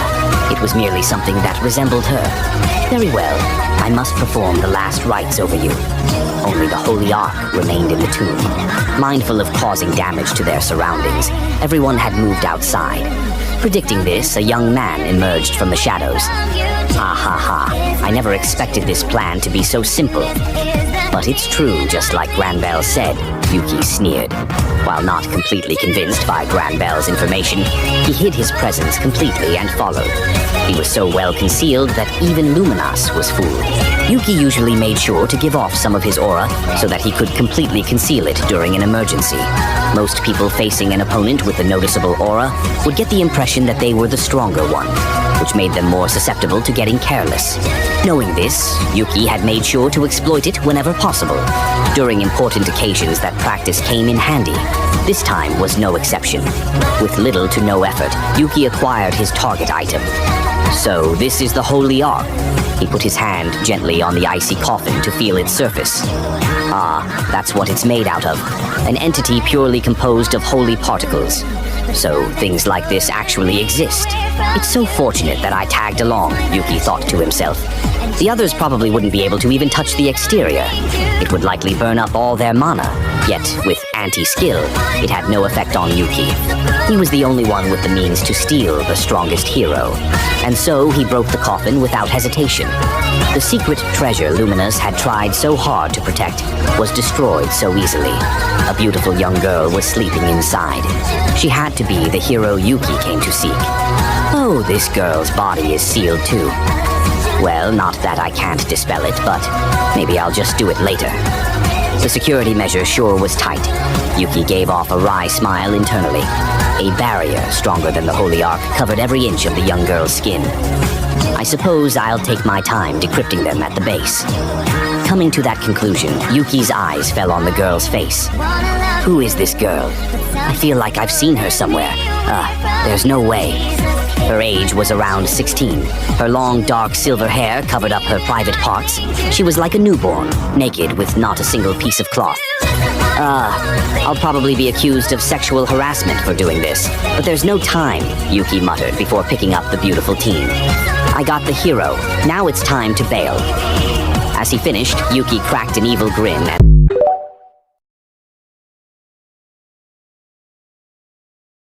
Rimuru has successfully neutralized all the remaining otherworlders that Granbell sent towards him to buy time. He pressed onward to Hinata's location. Meanwhile, Hinata and Granbell were both standing their ground in the duel, as expected from masters of combat. It wasn't an exaggeration to say that the two were fighting at ultra-high speed. They were exchanging blows in a brilliant display of their masterful techniques, where a single mistake could not be tolerated. A misstep on my part might throw out the current balance and lead to either one's swift defeat. I figured it would be best if I focused my attention on them later. Shion and Ranga were being suppressed by Razul. However, his advantage wasn't enough to guarantee victory. Shion allowed Razul to land his blows on her, since all of her wounds could automatically be healed. Ultra speed regeneration was really a cheating skill. No matter how vast the difference in strength, she could still rely on this skill to get an edge. The problem was, however, that none of these attacks were working on Razul. In fact, he was very different. I recalled that Apito and Zijion were both insect-type monsters like him. Their compound eyes could apparently watch their blind spots clearly, therefore he even evaded Ranga's sneak attacks with ease. Basically, unless it was a powerful attack, it wouldn't work on Razul. The thing that looked like black armor on him was his exoskeleton. It was harder than steel. He could block Shion's Odachi with the shell of his left hand alone. It was ridiculously tough. Therefore, nothing would work except an attack to the joints. It could also deflect Ranga's magic, so the surface of his exoskeleton had an effect similar to magic interference. If that was the case, no wonder Diablo had a tough time fighting. He excelled at using magic, so Razul would be his natural counter. With that being said, Diablo probably had other means to defeat him. With advantages in both physical and magical defense, this Razul was something else. On that note, I decided to take care of Razul. I swung around to the entrance of the Grand Cathedral. I couldn't help but immediately tense for a fight. Not only me, even Hinata, Shion, and the others were surprised. It was only natural. After all, Demon Lord Leon, who wasn't supposed to be here, was standing right there. Under his white robe was a high-quality knight uniform and golden armor. As always, he was a real handsome dude, though he seemed to be in a terribly foul mood. Leon was not alone. Several knights were behind him. They all gave off a powerful aura. It looked like he only brought his lieutenants. What is he doing here? Is he a friend or foe? I figured that it was impossible for us to be on the same side, but I didn't want to make Leon an enemy at this point. All in all, Granbell seemed to have known long ago that Leon would come. The suspicion was confirmed by the way he spoke. In other words, the two were on the same side. Don't act all familiar now. Who are you? Oh yeah, this is our first time meeting. I must apologize to have troubled you to come here personally for the delivery this time. Maybe they weren't together. It looked like Leon and Granbell were just meeting for the first time. But it could have all been an act too. Now that they had mentioned it, most of the otherworlders beaten by me were not adults yet. They were mostly kids around the age of middle schoolers. Could it be that Granbell was referring to Leon? Report. Danger detected. Suspicion that individual Granbell Rosso is trying to use rhetoric to turn Master and Demon Lord Leon against each other. Raphael immediately warned Rimuru about Granbell's stealthy attack. No matter how you see it, it was a horrible move to antagonize Leon now. Rimuru could no longer ignore it now. Shizu-san was summoned by Leon and abandoned by him. Not only so, Leon seemed to have summoned other kids too. Such an evil deed could not go unpunished, but that had to wait till he settled things with Granbell. As Leon was about to say something, a thunderous laugh rang out at the scene, interrupting him. It was Granbell. These were incendiary words. Granbell's goal was obvious. He knew that I was soft-hearted and wanted to exploit that trait. In other words, he wanted to provoke my sense of justice and turn me against Leon. But still, Rimuru wasn't fully able to suppress his rage against Leon without punching him in the face. Even knowing that it was Granbell's scheme, he still couldn't dismiss his anger towards Leon. We'd talk about reasons later. He had to relieve some of his hatred first. And so, he used all his force to punch Leon. But still, Leon didn't flinch.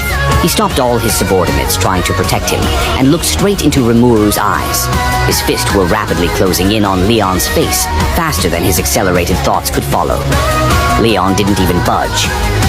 And his subject displays no signs of evasion, braced for impact. There was no trap. The next second, Rimuru's fist connected with Leon's right cheek. As Leon spoke frankly, "Have you gotten it out of your system now?" Rimuru struck with full force, yet it didn't cause a lot of damage to Leon. His lips seemed to be split as he wiped the blood from it with a handkerchief, yet he didn't move an inch. It was with that punch that Rimuru realized something. He felt that Demon Lord Leon was a lot kinder than he expected. The proof was that he took the hit when he was completely unguarded, even though, by any reason, he didn't have to let me do it at all. While his demeanor always gave an impression of cruelty, he wasn't that bad a person at heart. Shizu-san didn't hate Leon. She wanted to hate him, but could not do it, no matter how. She wanted to check Leon's genuine thoughts. That was Shizu-san's dying wish. There was no need for Raphael-san to give me any advice. I was calm from the start. I had made a promise with Shizu-san. As she had regrets before passing, I would find her justice with Demon Lord Leon. To fulfill that promise, I made use of this situation. There must have been reasons behind Leon's action. I'd decide whether I should forgive him later. During such chaotic circumstances, antagonizing Leon would undoubtedly be suicidal. This was no time to judge based on emotion. Rimuru decided to hold off on a temporary truce with Leon in Other to fully deal with Grand Bell, so they teamed up. Leon had the exact stance of young Shizu. No pigmentation of any kind, his skin was tender and meticulous. His hair was smooth, every strand was glowing. It was no longer the appearance of an Asian person. While he kept Shizu's form, his beauty was on a different level. It just so happens that Shizu learnt the way of the sword from Leon himself. As he drew his sword against Rimuru, he began to observe the surroundings and tried to get hold of the situation. The battlefield was in a shocking state of chaos. It was difficult to even tell friend from foe. Since no matter how you saw it, Leon's presence here made him seem like a troublemaker. To Demon Lord Luminous, Leon was definitely an unwanted guest. It wouldn't be strange if she retaliated against him. Under these circumstances, in order to ensure the situation favored his side, Leon wanted to lower the human casualties to the minimum. Speaking of which, where did that Luminous go? Near the entrance to the Grand Cathedral, Leon and Rimuru fought. Holy Knight Commander Hinata was dueling against Granbell not far from there. Behind them, Shion and Ranga, who both participated in the Walpurgis banquet, fought the insect-type monster Razul. There was no way that Demon Lord Luminous, the ruler of this land, would allow such a thing to happen. Yet, there was not a trace of her to be found. If someone as strong as Luminous was getting stalled, no matter how you saw it, the situation was extremely abnormal. To Leon, the situation was all too strange, though based on his previous assessment, the goal of this trap was rather obvious. While he did not know the perpetrator, the goal was to have Demon Lord Rimuru fight against Leon. However, while it was a miscalculation to this unknown perpetrator, it was good luck to Leon, that being Rimuru easily seeing through the trap. And Rimuru was trying to make use of that to control the situation. Right in front of Leon, Rimuru signaled his eyes to Granbell. I see, so that's the guy behind all this? Very well, I shall put my faith in you for once. It was truly rare for the usually cautious Leon, as he decided to open his heart and trust Rimuru. Leon was not the only one stuck in a state of confusion. Hinata was baffled by the continuously shifting circumstances as well. More importantly, Granbell, whom she was dueling, gave off an ominous aura. It was very eerie. Are you wondering why you can't rob any techniques from me? Being exposed so promptly, Hinata couldn't help but express her shock visibly. Don't be so surprised now. Do you really think I wouldn't discover your secret? I merely had to observe it to guess. That's why I had the other 6 fight you first. So that's why Hinata's unique skill Usurper had an absolute advantage against people stronger than her. Yet the analysis result of Granbell in the past was not applicable. By any logic, Granbell should have been stronger than her. That's why Hinata tried using Usurper on him during their training sessions until it returned successful in robbing skills from Granbell. She could not rob them completely, at most copying them. You can rob skills and arts from your opponent through some means, can't you? But you can only use that little trick on the same person once, and haven't you already tried robbing my skill before? That's why you won't be able to do it again. How can that be? Granbell's words were met with an involuntary response from Hinata. She quickly realized she had thought out loud. Kukuku, so that is the case. Hinata, you are the most talented disciple I've taught. You were good at scheming, cautious yet cunning. In the history of the Order, there were very few who have reached your level. You should be proud of that. Yet you are still too young, too amateur fighting against someone on your level. Don't you ever shut up? Hinata, seemingly impatient, shouted back at Granbell. However, Hinata knew that she was getting baited by Granbell. Because of her accidental reaction, she admitted to the fact that she could rob other people's abilities. Granbell had his suspicion in the past, but was probably not 100% sure. He managed to get it out of Hinata by her own mouth. Just who is more cunning? Even while he was going all out against Hinata, Granbell kept on talking. That composure, That was what Hinata could not tolerate. Even if I've robbed your skill in the past, I still have other ways to do this. Don't you look down on me now. Hinata's hostility towards Granbell was on full display. Indeed, Hinata still had her trump card, forced usurpation. It wouldn't be copying this time, but completely robbing his skill. By doing this, Granbell would run out of tricks to use, and Hinata would achieve victory. Observation ends here. Seemingly implying this, Hinata proceeded with a flurry of attacks. Each of her swings held deadly power. At the same time, she consecutively activated Usurper to weaken Granbell's strength. However, how is this possible? My skill should be taking effect. Yet the analysis result was still not applicable. It meant that Granbell's strength was indeed weaker than Hinata's. Indeed, she was much more powerful than before, and it wouldn't be strange if she had surpassed Granbell. Therefore, this result would be sensible. The problem was, however, even when she was using her most reliable, forced usurpation to rob Granbell's skills, Granbell was still using the same skill the next second. The result was the same no matter how many times she had repeated. Hinata's anxiousness was written on her face. She did in fact rob Granbell of his skills and arts. They were useless to Hinata. You couldn't rob an already robbed skill. What is it, Hinata? You don't look so good. Granbell gave off a mocking smile. It looked like he'd seen through Hinata's mind. That was the source of Hinata's irritation. Based on your looks, you don't know what I've done. There's nothing more important in combat than to observe your enemy carefully. Could it be that you thought I wouldn't prepare any countermeasures? If I am right, then your thoughts were honestly too naive, Hinata. You sure talk a lot of nonsense.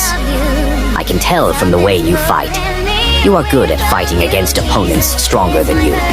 In contrast, you seem to rarely rob skills from opponents weaker than you. Hinata was shocked that she had been completely seen through. She always thought that Granbell was an old-timer and held a sense of disdain against him. Right now, she really wanted to punch her old self. She adjusted her breathing and took note of the beating in her chest. Her heart rate had reached record-breaking pace. Sweat was pouring down her forehead at an increasing rate. Deep inside Hinata's chest, she felt a light sense of pain. What was that? No, it's probably because I burnt more stamina than I expected to. But maybe it's not a calculation error. Maybe it's the effect of some sort of attack. Looking at it objectively, she found that she was getting tired a lot faster than usual. Even with her consecutive use of forced usurpation, Hinata shouldn't have consumed as much stamina as she did now. Just as Granbell had pointed out, Hinata had exhausted herself to the point that she could no longer ignore it either. You look rather confused, Hinata. You are indeed strong. But against my more dishonorable way of fighting, you don't really have enough experience. What are you talking about? It's very simple. All of my moves were calculated so that it would waste as much of your stamina as possible. Little by little, you tired yourself out every time you thought your attack would pull through, if only you could muster that tiny bit of extra strength. Heed me now if you are fighting against someone on your own level. You'd snatch a ticket to victory by tiring out your opponent. Once their judgment becomes dull, they will show bigger openings, just like what you are experiencing right now. Hinata could not deny Granbell's words even if she wanted to. She had analyzed her battle calmly with her unique skill mathematician, or so she thought. Yet Granbell was clearly 10 steps ahead of her. She had thought she was cautious enough against Granbell. While she had looked down on him in the past, she had never dropped her guard. By the looks of it, this man is stronger than me. Is that it? Yes, that's it. I guess this is the resulting difference between technique and experience. That was the honest, logical explanation Hinata deduced. She couldn't help but admit. Her usurper was unable to rob combat experience. I understand the situation. I must really go all out in order to beat you then. Correct. Now show me what you're really capable of, or else you can keep dreaming about surpassing me. Shutting out all unnecessary noise, Hinata focused herself entirely on Granbell. In a world of silence, the two of them were isolated. Here I come, Elder Granbell. I shall dance with you then, Hinata.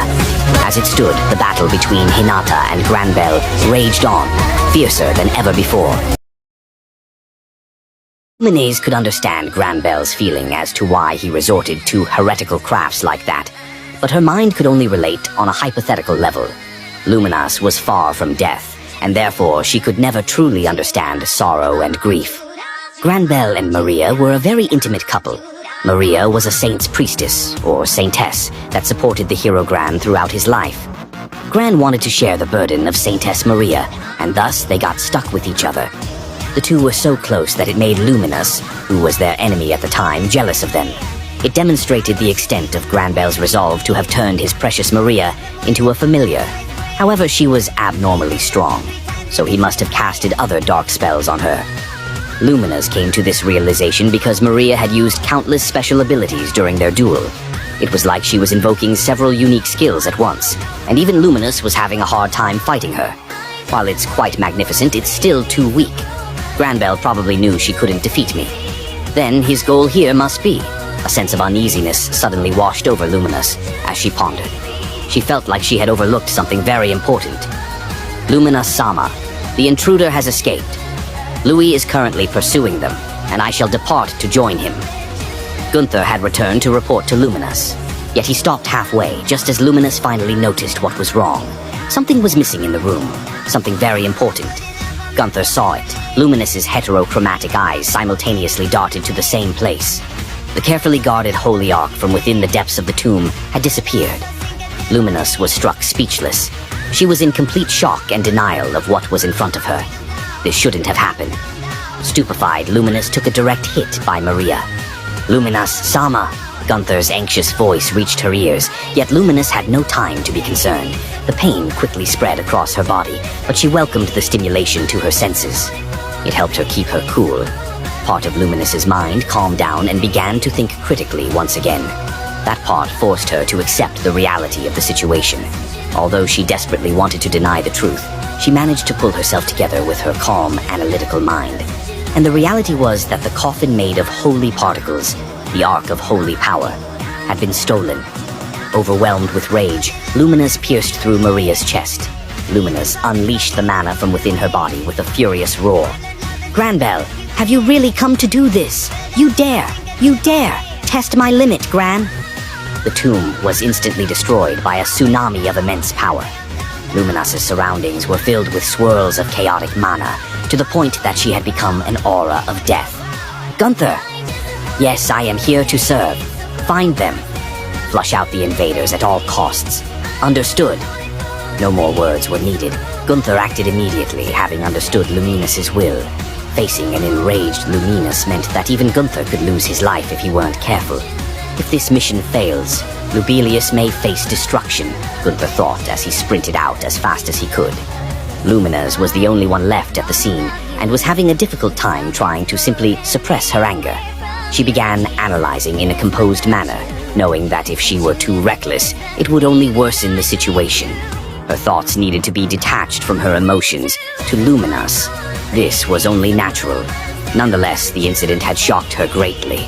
This can't do. If it's not carefully protected before the time comes, it'll likely lead to this world's destruction. It'll be something even I won't be able to handle. That object, the Holy Ark, had been entrusted to her by an important friend. If she were negligent in its management, the world could face an unprecedented catastrophe as a consequence. That was why it had been sealed tight. Luminous calmly scrutinized the current state of affairs. Only she could remove the seal imposed on the Holy Ark. The holy particles would burn even the original caster, Luminous, an example of how powerful and terrifying the barrier was. Thus, the problem was, how could something like that be stolen? Who could it be? To have taken that item means this person was quite capable, or at least strong enough to rival me. In other words, this individual's strength was on par with the Demon Lord's. The chaos Granbel incited at the Grand Cathedral must have been a distraction. The fact that Granbel entrusted them with his key goal meant this person was powerful. He definitely had enough faith in the other person to let them steal the Holy Ark while allowing himself to play bait. In this wager, Granbel had won. No, perhaps there is still time.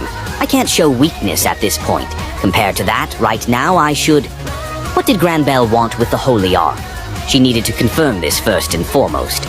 Luminous hadn't shared any information about the Holy Ark with Granbel. It was confidential information. Even Gunther and Louis only possessed a surface-level understanding of it, and the young girl sealed inside. Granbel was willing to sacrifice all of his aces. Just from that knowledge alone, anyone could see that his resolve was more than just strong. Luminous could clearly tell that something was off. As long as I can achieve my true goal, nothing else matters. Luminous could feel this hateful sentiment from him. Very well, I shall confirm your true intentions first, Luminous muttered and turned her gaze towards the cathedral.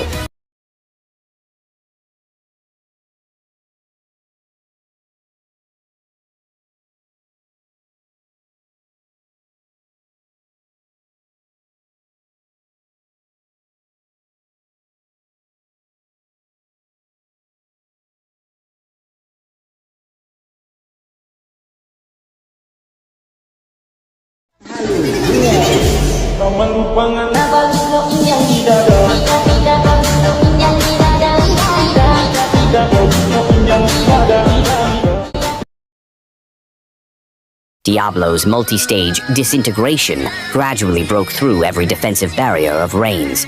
The last beam pierced cleanly through her chest. Everything had gone according to Diablo's plan. Rain was still breathing, which Diablo had also accounted for. How weak. Fighting you felt more boring than fighting Testarossa before she evolved. Te Testarossa? That's none of your business. Compared to that, why have you come here? Tell me the reason. While Diablo asked arrogantly, Rain didn't feel the need to obey. She refused without hesitation, much to Diablo's displeasure. I was planning to kill you, but I guess not. What are you saying? Was that a threat? No, it's enough. You don't have to act anymore, just come out already, Diablo said in the face of Rain, who had a huge hole in her chest. She didn't seem to understand what he was saying, but her expression gradually turned to one of agitation. Unlike the pale face from before learning she was defeated, her expression now looked quite complicated, a mixture of chagrin and hatred. Noir, you only managed to evolve to Demon Peer recently. You are as much of a blockhead as always. Strength is not a matter of Magic-Ule content alone. It's about your techniques. Just as my senpai once said, a difference in Magic-Ule content does not equate to a difference in strength. How dare you say something so arrogant? Rain's voice slowly dissipated as her body disappeared. She turned into ashes and vanished. In that moment, a beam of light pierced the sky, and as the light faded, two figures emerged. They were Bleu and Rouge. The one who was kneeling was Blue Rain. The one standing majestically was Rouge. The strongest, Demon Lord Guy Crimson. Hey, long time no see, Noir. Rouge. No, you are now Guy Crimson. So you were here, Diablo had been keeping his guard up for Guy from the start. To Diablo, Guy began to talk in a reminiscing tone. You've realized from the start that it was just Rain's mist, haven't you? If that was the case, why did you still make use of such a powerful spell? Diablo frowned in disgust at the question. Basically, he had pretended to not realize Rain's mist from the start. According to Diablo's original plan, he was going to mislead Rain's actual self, and Guy, who were watching over him to get the impression that this guy's not that strong. After all, had they seen Diablo act all pretentiously and left after beating Rain's mist, Guy would have probably been disappointed in Diablo. He would lose interest and leave right away. This way, Diablo would have been able to hide his ability from Guy and win some time to help Shion and the others. Yet, this plan was forced to be terminated. This was out of Diablo's own pursuit. You don't have to act anymore. This line was meant for Diablo himself, too. Wouldn't it be impossible to beat us primordial demons with just disintegration? A trick like that couldn't even be called a trump card. Oh, you sure talk big. Even I wouldn't be able to stand unfazed if shot directly. If I took a direct hit, I would disappear too. That said, I'd first need to be hit directly. Cuckoo. Ah ha ha ha. Foo foo foo foo foo. Guy laughed with satisfaction hearing Diablo's response. Diablo continued with this calm attitude as he stood his ground against Guy. During this, Rain was treated like air. Oh, by the way, why did you wait until now to evolve? Aren't you different from those three and didn't want to draw anyone back? While those three might seem to be dragging each other back, the truth is that it was their way of entertaining themselves. Guy understood it now too. Even though they wouldn't admit it out loud, the two had very similar personalities. They were surprisingly tacit in times like these. Did your view change because of that slime? He is called Rimuru-sama. Please don't call him a slime. Got it. So the reason why you evolved was because of this Rimuru, right? Diablo had always lived life on his own terms, at his own pace, which pissed Guy off a bit. But complaining now won't help things progress. While playing along would still piss Guy off, he cooperated with Diablo and rephrased his question. Right. Diablo continued. Rimuru-sama's growth so far has been most astonishing. What he has achieved was truly worthy of the name evolution. He's also incredibly adorable in appearance. His soul is filled with noble spirit, moreover. Are you gonna go on with this for a while? That goes without saying. Almost as if saying this, Diablo returned a sharp look at Guy. Guy finally picked up his pace. Rimuru seemed to have dominated the Western nations, Guy told Diablo, then cracking an evil grin. But unfortunately, my subordinates should be wreaking havoc over there. In Guy's view, it was simply a prank he pulled on the humans. For Rimuru, on the other hand, who wanted to have a friendly relationship with the humans, the situation was a lot more severe. That was the reason why Guy said this. Trying to create trouble for Diablo was a fool's errand, so instead, he targeted Rimuru, catching Diablo in the fallout. That was when he recalled that his subordinates were starting a rampage in the Western nations, so he decided to exploit the situation a bit. Diablo, who used to be able to rival Guy, suddenly acknowledged someone as his master, and Guy was not amused by it. That's why he decided to provoke Diablo and try to start trouble. Upon hearing that, Diablo continued to laugh in his usual kufufu manner. You think Rimuru-sama has not expected that? He has already made arrangements. Rimuru-sama's magnificent mind could perceive and foresee all things in life. And Guy thought Diablo would be shaken a bit, yet he was completely unfazed. Worse than that, even under these circumstances, he was still singing Rimuru's praises. What a nut job, Guy couldn't help but realize. Oh, he does seem very interesting. I suppose that guy has exceeded my expectations? Yes, that is only natural. It is only natural to Rimuru-sama Diablo would continue to provoke Guy, big time, during the absence of Rimuru. Had Rimuru known this, he would have shouted, "What the hell are you doing?" Rain bit her lips regretfully hearing their conversation. Yet Guy and Diablo continued completely ignoring her. It was during which that Guy learned that his subordinates that he sent to go on a rampage at the Western nations were completely immobilized by Testarossa and her superior commanding abilities. Earlier on, Testarossa was sent to the Western Council Alliance as a representative of Tempest. Testarossa's words were perfectly aligned with international law. Taking the law as an excuse, she merely utilized logic to force Guy's minions into a corner, with them all arrested. Looking at the results, Testarossa single-handedly forced the demon that attempted to destroy the kingdom to back down, thus saving Ingratia and even all of the council members. This incident cemented Testarossa's status within the council. Both her intelligence and martial prowess were insurmountable. Even the speaker began to regard Testarossa highly, and her reputation spread far and wide. And so, Testarossa was able to conquer the West, once and for all. Did he predict what would happen beforehand? Ah, Rimuru-sama is truly infallible. How wonderful, how truly wonderful, Testarossa sighed. The extent of the law.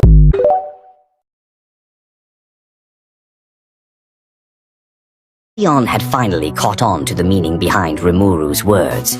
He was simply playing along by crossing swords with him, and the fight was so intense that, to the eyes of any bystanders, the both of them certainly looked like they were really trying to kill each other. Thus, Rimuru knew that if he were too careless, he could actually be killed by the slashes created by Leon. The truth was, Leon used to be a hero. Rightfully speaking, heroes are the major kryptonite to any monster, not to talk about demon lords also. That being said, Leon was a perfect match for fighting Rimuru. His speed was extremely fast. While Hinata's rate of attack was swift, Leon was no slower. He had a very beautiful stance, typical of practicing orthodox swordsmanship. On the other hand, Rimuru had incorporated some personal tastes to his swordsmanship after learning from Hakuryu. Since using a sword was not his only means of combat, he couldn't help but add his own flair. Moreover, with Raphael-san's monitoring, it wouldn't be too unconventional. In any case, that didn't really matter. He was just complimenting how clean Leon's attacks were. Leon's face was essentially an emotionless mask, and this made Rimuru question whether he was actually planning to kill him with his attacks or not. In addition, this meant that Rimuru couldn't exactly tell if Leon had killing intent by looking at him, which began to really concern him that his message hadn't gotten across. Report. No problem. According to analysis of predict future attack, he is striking in coordination with you. Raphael eagerly to Rimuru that Leon understood the plan. Ah, what a relief. I'll let this continue while Raphael-sensei takes over with automatic battle mode. Putting that aside, there was something else that was unsettling. Rimuru had been getting feedback about small earthquakes. At first, he suspected it was plate displacement, but it was quite intense. His guess was that it was Luminus's doing, who was currently absent. There were problems everywhere. Luminus had finally made contact with Granbell. Foolish man. No matter how much power you infuse into that knockoff, a mindless golem can never compete with the real thing. You should know something like that best yourself. Of course I know. Granbell was still very calm in front of an agitated Luminus. Hinata's strikes against him had become even faster, yet Granbell parried them easily. Rimuru knew from experience that Hinata had some way of stealing skills from her opponents, but it seemed that she was unable to invoke it this time. The reason why Granbell was so strong was probably due to exactly that, years of training and research. His center of gravity did not shift an inch, maintaining his balance like a steady mountain. Leon and Rimuru whispered to each other, "Impressive. Looks like he wasn't bluffing when he said that he was an ex-hero.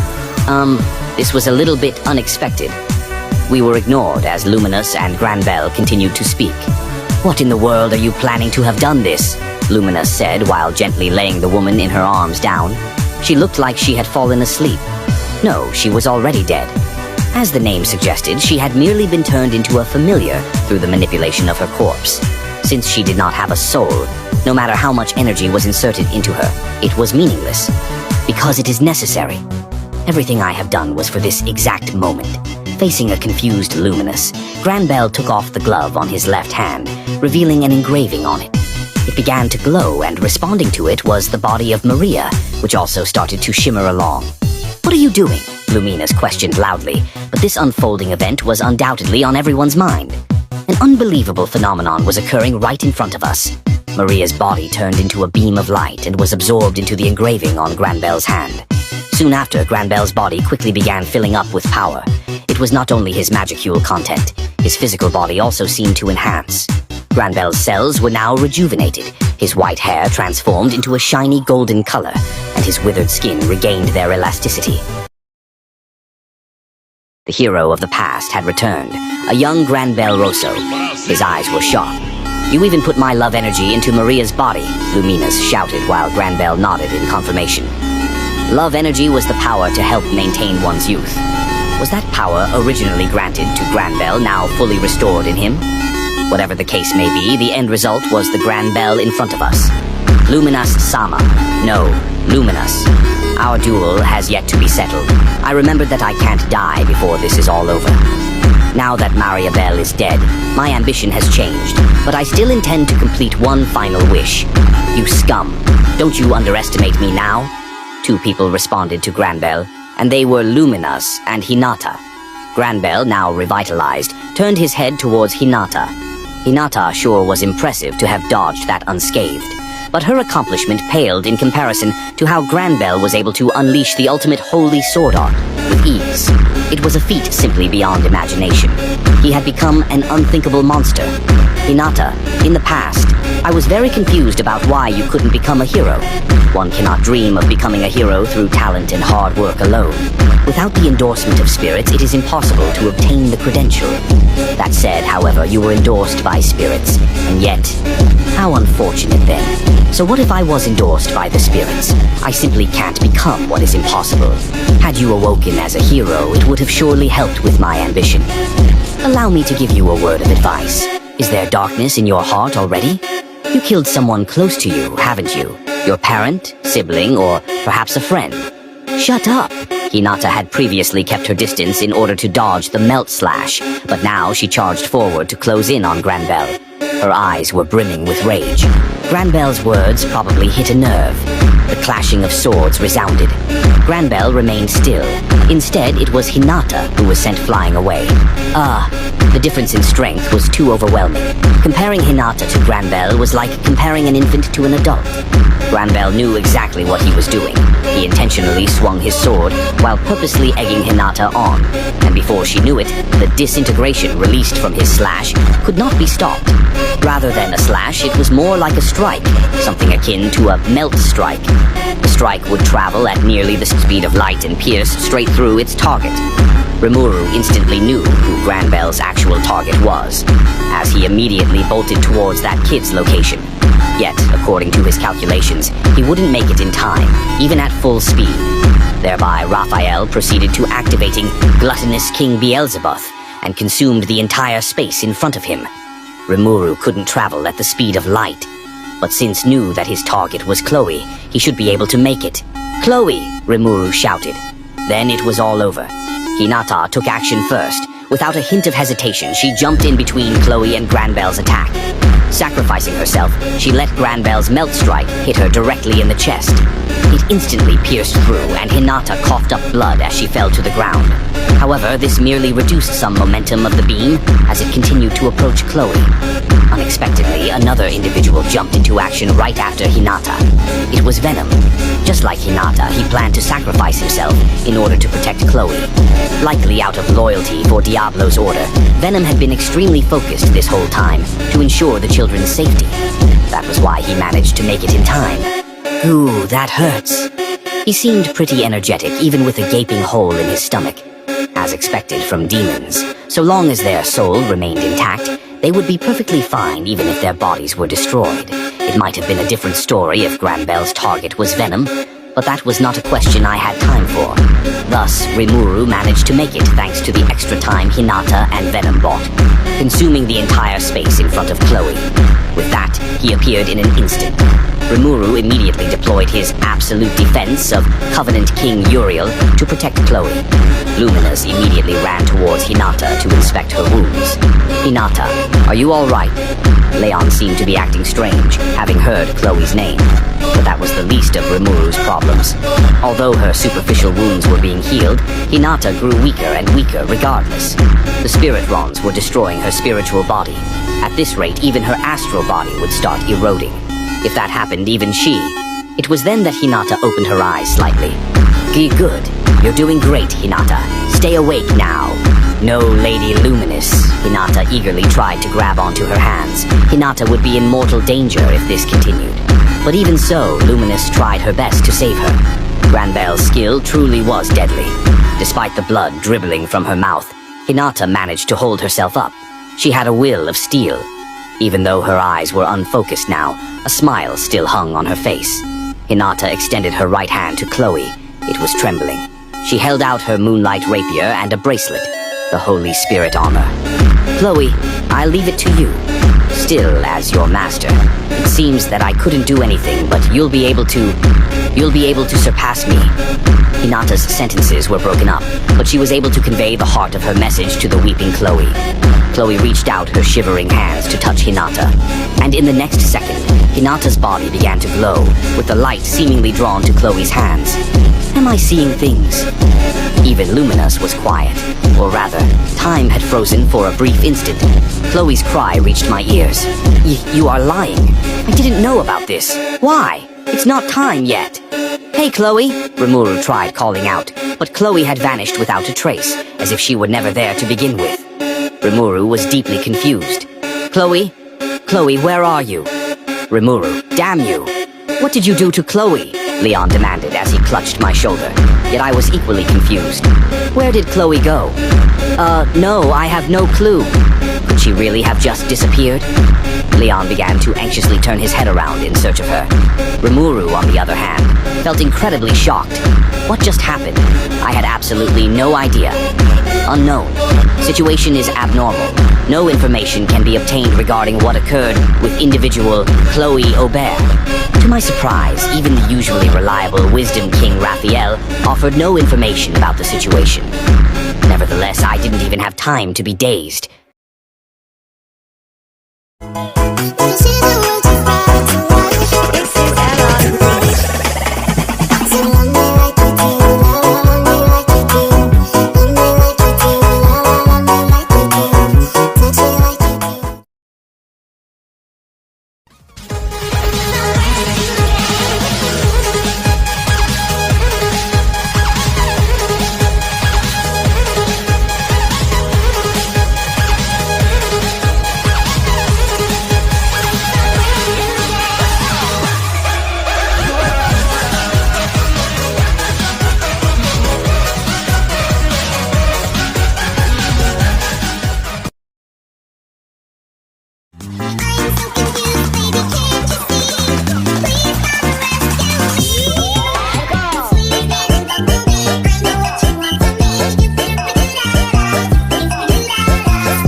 so unreliable.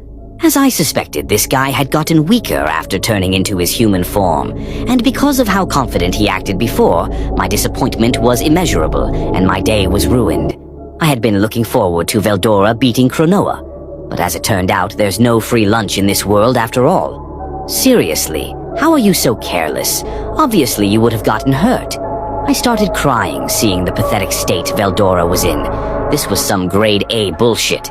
But Rimuru, that sword was even stronger than when we fought last time. So you're saying the hero is using absolute severance? Didn't you say you'd been hit by it before? To be fair, I didn't know how credible the absolute part was. But I definitely didn't want to use my absolute defense to test which one was stronger. No, that's because I was fine being cut by that. With that mutter, Veldora concentrated on evading Cronoa's attacks.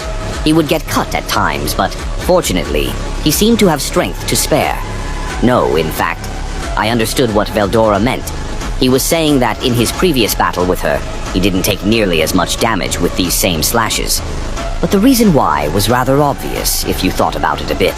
This was purely the result of different sizes. That said, I wasn't really panicking. This would be a good lesson for Veldora. That's why I decided to let him continue drawing Cronoa's attention completely. I turned my attention to Leon. Under Charis's protection, Leon was conducting a summoning. Even though it hadn't been that long in reality, it felt like an eternity. Leon summoned a rapier. Sorry to have kept you waiting. I couldn't do anything about our enemy without a weapon. That's why I've summoned my beloved sword, Flame Pillar, from my time as a hero for this occasion. It turned out to be mythical grade, befitting of an ex-hero demon lord. The round golden shield in his left hand seemed to be legendary grade. It looked very impressive, but didn't look strong enough to block Cronoa's sword attacks. Leon probably just felt it was better than nothing. All in all, Leon seemed to be ready. We could finally start our counterattack. Or so I thought. Suddenly, Luminous was sent flying in my direction. Is she losing? I got worried a bit, but seeing how Luminous was uninjured, it looked like she was pulling an act. In that instant, as Luminous and I crossed eyes, she sent a strong telepathic message to me. Let me explain this for you first. Cronoa is another personality of Chloe. Hinata's soul may be resting inside her too, so you must not kill her. What? Compared to the strength of her telepathy, the message she delivered was far more shocking. How could you say something so important at a dire time like this so casually? I panicked when I saw Leon approaching to fight against Cronoa. Luminous, right after dumping responsibility onto me, headed back to take on Granbell. I didn't know what to do now that I had been informed of the truth so suddenly. Cronoa was Chloe. Now that she mentioned it, they looked quite similar. But what was the thing about Hinata's soul? I didn't know what to take from that. What in the world is happening there? Report. Considering all possibilities, it could be deduced that Cronoa and Chloe are the same person. And that means, in other words, individual Chloe Aubert likely time-leaped to the past and grew to be the Cronoa in front of you now. No way, no. Is that even possible? I could just ask Luminous, but she was busy fighting to the death against Granbell, so I couldn't just have a Q&A. Even her telepathy was only just sent in the nick of time. Chloe and Hinata's souls may all be sleeping inside Cronoa's body. If the power of the Holy Ark really surpassed the ability of Chloe's time leap, I had no choice but to believe it now. In that case, my plan would be, Leon, don't attack Cronoa, just focus on defense. Did you come up with a plan? Yes, you may not believe me, but nah, I've got faith in you, 'cause you trusted me too. I was surprised. I didn't expect to gain his trust so easily. He spoke less formally too. I suppose a more casual Leon wasn't that bad either. A thanks would have to suffice for now. I then gave my order to Veldora. Veldora, you can count on me. But I didn't even say anything. Never mind, it's fine. I had no time to roast this dragon. I'll give you a signal later. Please suppress Cronoa. I figure you probably know this will be very dangerous. Didn't I say that you can count on me, Rimuru? I have faith in you. That's why you got to make sure your plan works. That was reinvigorating. I didn't want to hurt Cronoa. I mean, Chloe. But that might just be selfish of me. All of this was still just a theory. We could still be wrong anyway. To have such a naive thought before an overpoweringly strong individual like Cronoa would be suicidal. But even so, since there was the possibility, I wanted to wager on it. Sorry, please hold on a bit more. Gah ha ha ha, don't mind it, it happens all the time. Sayaw-sayaw ta. Mag-ambak-ambak ta. Maglibay-libay ta. Mag-shot-shot ta. Kalimutan ang problema.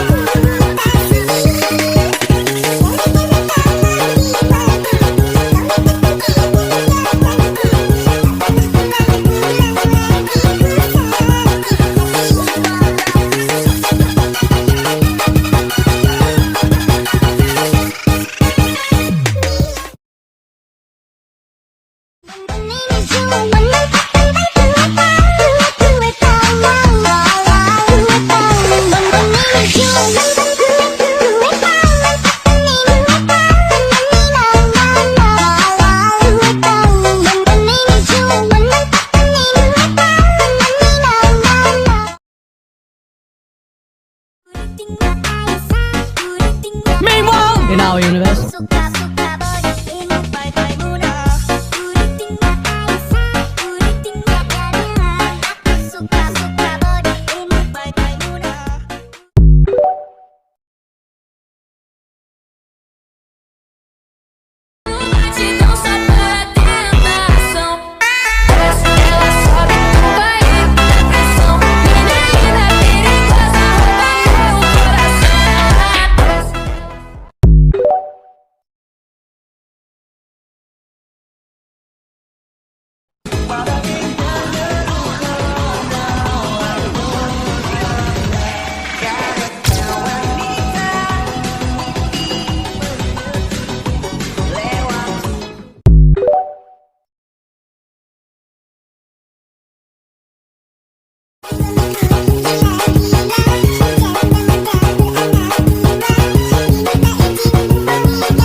The scene was desperate.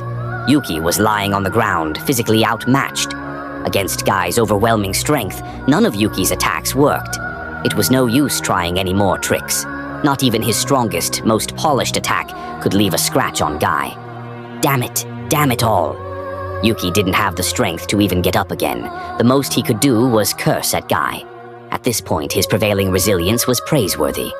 Laplace's eyes were glued to the battle. He could never forget what he saw unfold. This is just too wild. It ain't Boss being too weak. It's Guy being out of this world. Making use of his strange power, psychokinesis, Yuki was pulling out all the stops to see what would work on Guy. He was lobbing stones, igniting fires, applying force, and releasing mental interference waves. Yet, all of this was easily countered.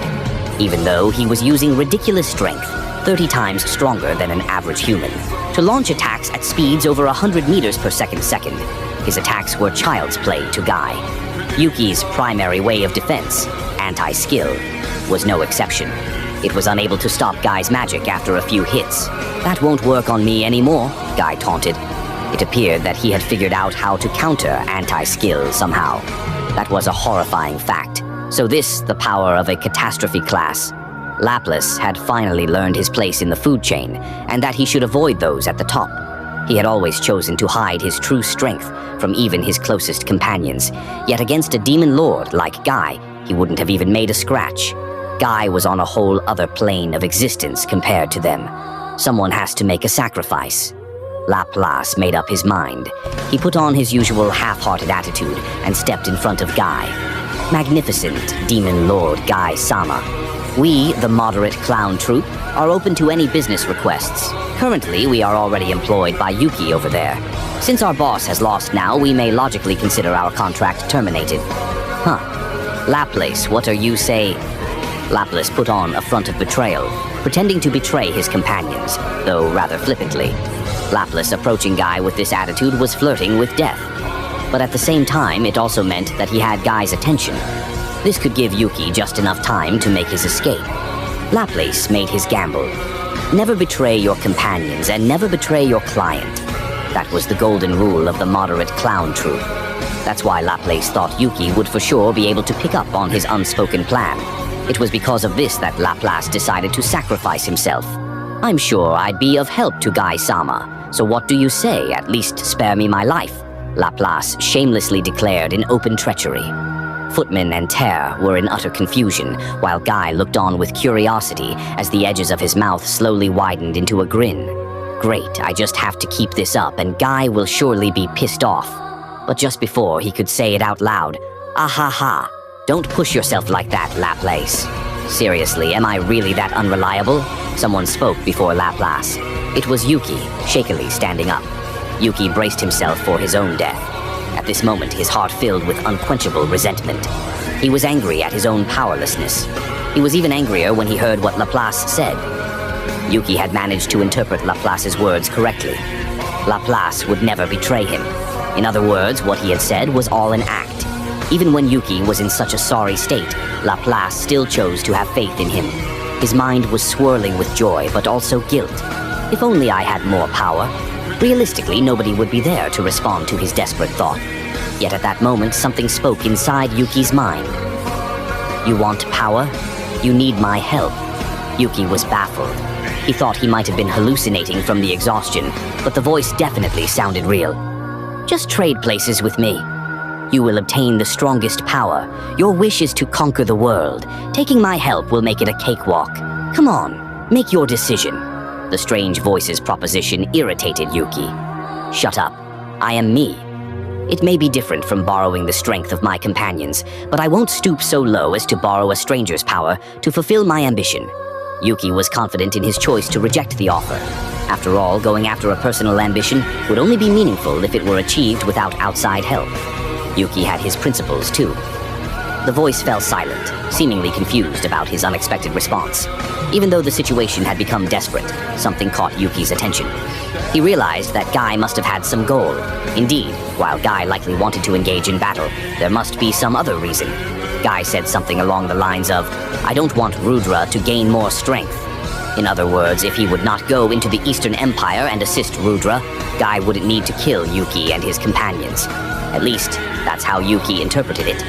So then, why didn't Guy kill Yuki immediately? Yuki regained his confidence and stood up once more. Yuki brushed back his bangs and put on a defiant smile, in spite of his circumstances. "I didn't expect you to be so strong, clearly surpassing my calculations," Yuki conceded. "But I've seen through your plan. You weren't going to kill us after all, were you?" "Heh, what makes you think that?" Guy sneered. "If you had planned to do that, you would have obliterated us by now. With each attack, you only ever left me on the brink of death, never finishing me off. Why?" The confidence in his voice was palpable. He was being incredibly reckless. How could Yuki talk to Guy like that after seeing his immense strength? Nobody could understand Yuki. Nobody except for Guy, who was rather intrigued. "So you noticed, but you don't need to know the answer. Then I want to make a deal with you." "You want to make a deal?" "Yeah. If you let us go, we can be of help to you." "Be of help to me?" "Indeed. It sounds like you don't want us to join the Eastern Empire, but I hope I could sway your mind otherwise. Keep going. Since our goal is to conquer the world, we will eventually become an enemy of the Empire. I have experienced the extent of your great power just now. Knowing it, I don't want to be your enemy. Because of that, destroying the Empire first would be much easier." Yuki's explanation was just confusing nonsense to everyone else. This is way too reckless. The reasoning is absurd, but why does it seem like Guy is enjoying this? Indeed. As Yuki said this, strangely, Guy cracked a smile. "You still intend on challenging me? That's only natural. My ambition is to conquer the world, after all. Right now, I don't seem to stand a chance against you, but one day I'll eventually surpass you." Yuki could barely stand because of his wounds, yet he still talked big to Guy. Thoughts like pissing off Guy would get me killed didn't even cross Yuki's mind while he was talking. But this was Guy he was talking to, so his attitude turned out to be the right call. Had he begun to pathetically plea for his life, Guy would have immediately lost interest, a surefire way to get them all killed. Unbeknownst to him, he had played all his cards right. So you're saying that it'll be good for me if you manage to take down the Empire? The conversation had reached its turning point. Yuki had to execute his plan cautiously. He shifted his gaze back to Guy and nodded affirmatively. Of course. I don't know the exact reason, but you don't seem to want the Empire to invade the West. Is that right? Guy must have some connection with the Emperor, Rudra. That was the key. Yuki turned up the act. I see. You will get help from the Empire while your goals still align, but they might not be the same afterward. You want to borrow the strength of the Empire to defeat Leon, and probably that Rimuru as well, right? Guy's sharp eyes seemed to have seen through it all as he stared at Yuki. There was no turning back for him now. He didn't know what kind of relationship Guy had with Leon, nor what he thought of Rimuru. He couldn't even predict how Guy would react as he replied. Despite it all, Yuki still decided to express his ambition deliberately. That's right. I want to dominate the world, and I will beat you in the end. Demon Lord Guy Crimson San, Yuki proclaimed with impudence. It was up to Guy to interpret this. It was all or nothing for them, and Yuki was very greedy. If he lived, he would get everyone else out alive as well. The bet was incredibly risky. However, Yuki hit the jackpot. Are you guys seriously called the Moderate Clown Troupe? Because you sure act like clowns. You've thrown the entire playing field into disarray, like some kind of Joker card. Your proposal is very interesting. Considering how bold you've been, I've decided to let you all go peacefully. However, don't expect me to be merciful the next time we meet. In the end, there was no telling what Guy's goal was. Whatever it was, what mattered now was that Yuki and his companions were saved. Rain and Mizeri couldn't object to Guy's decision. As soon as Guy said they could go, Yuki and his companions fled on the spot.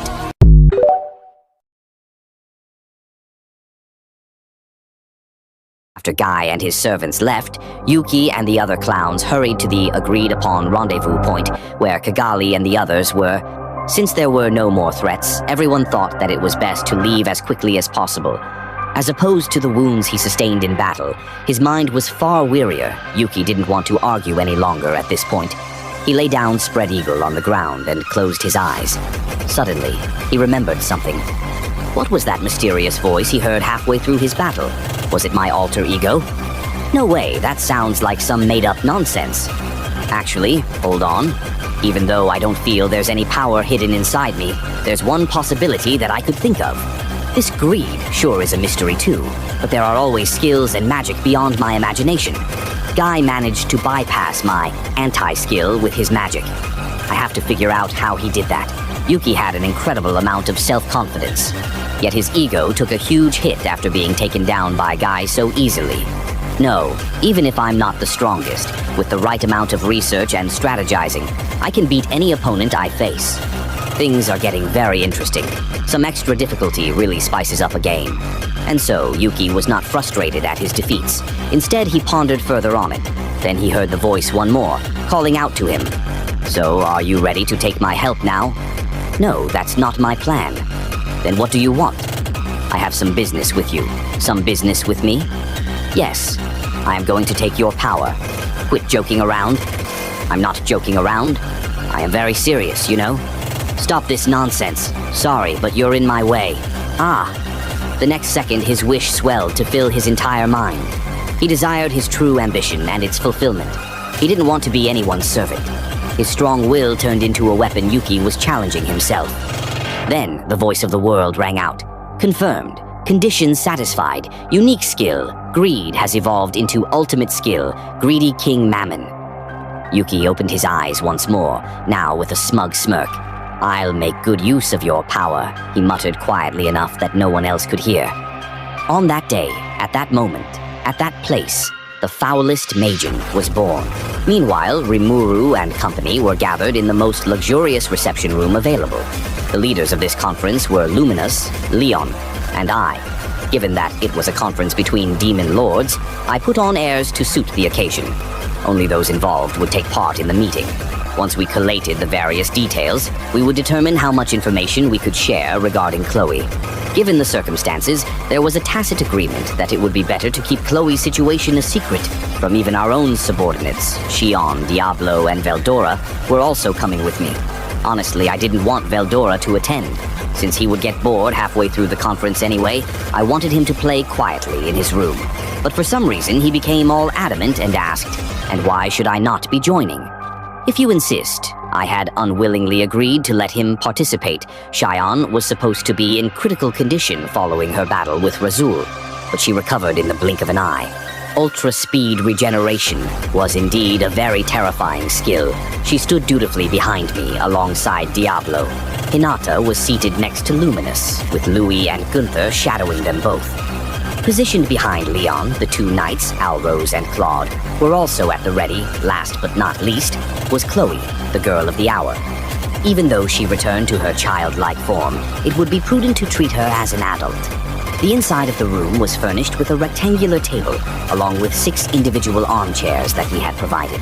Veldora and I sat side by side, directly facing Hinata, and Luminous, Leon, and Chloe, on the contrary, were seated at the ends of the table, opposite each other.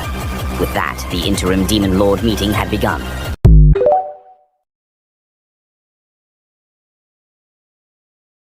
Oh yeah, 魔王を飾りに行くからね。ってわけでさ、僕はこの世界を手に入れる。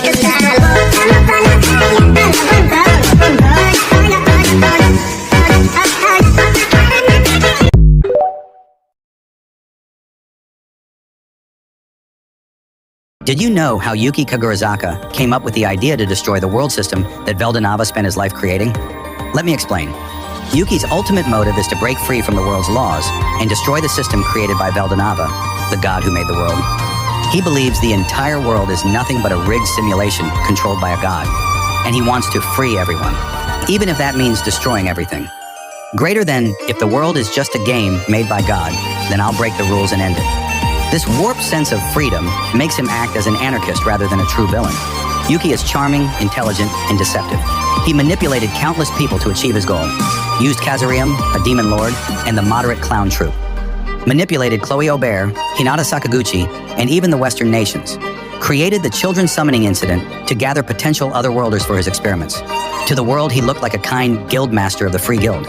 But in reality, he was orchestrating chaos. Yuki was a normal Japanese student who was summoned against his will. The cruelty and lies of the New World, and seeing people treated as pawns by gods and nations, twisted his sense of justice. He came to believe that freedom could only be achieved by destroying the system that traps everyone. So he became what he hated most, a manipulator, like the gods he despised. In the light novel, it's revealed that Yuki's existence is tied to the will of chaos, a remnant of the power that once opposed Veldanava. That means part of his evil nature comes from being influenced by a chaotic fragment of divine power, not just human corruption. Rimuru represents balance, creation, and harmony, while Yuki represents freedom, destruction, and defiance. Their ideologies clash. Rimuru wants to build a peaceful world within the system. Yuki wants to destroy the system entirely. This makes Yuki the philosophical opposite of Rimuru. Not just a villain, but a tragic rebel who lost his humanity to his ideals.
将来殺されるって本当ですか？そうだよ。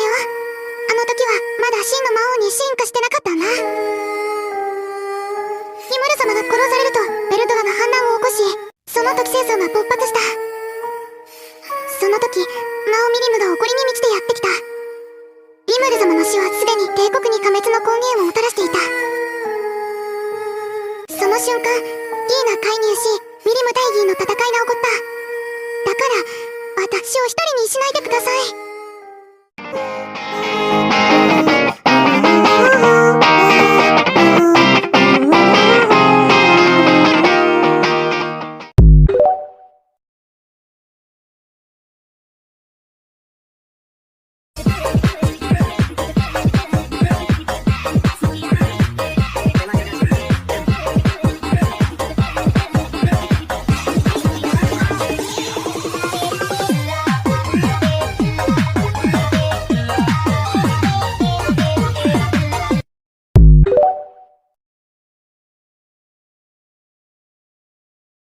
Putting aside my surprise, Diablo began to share how he met me.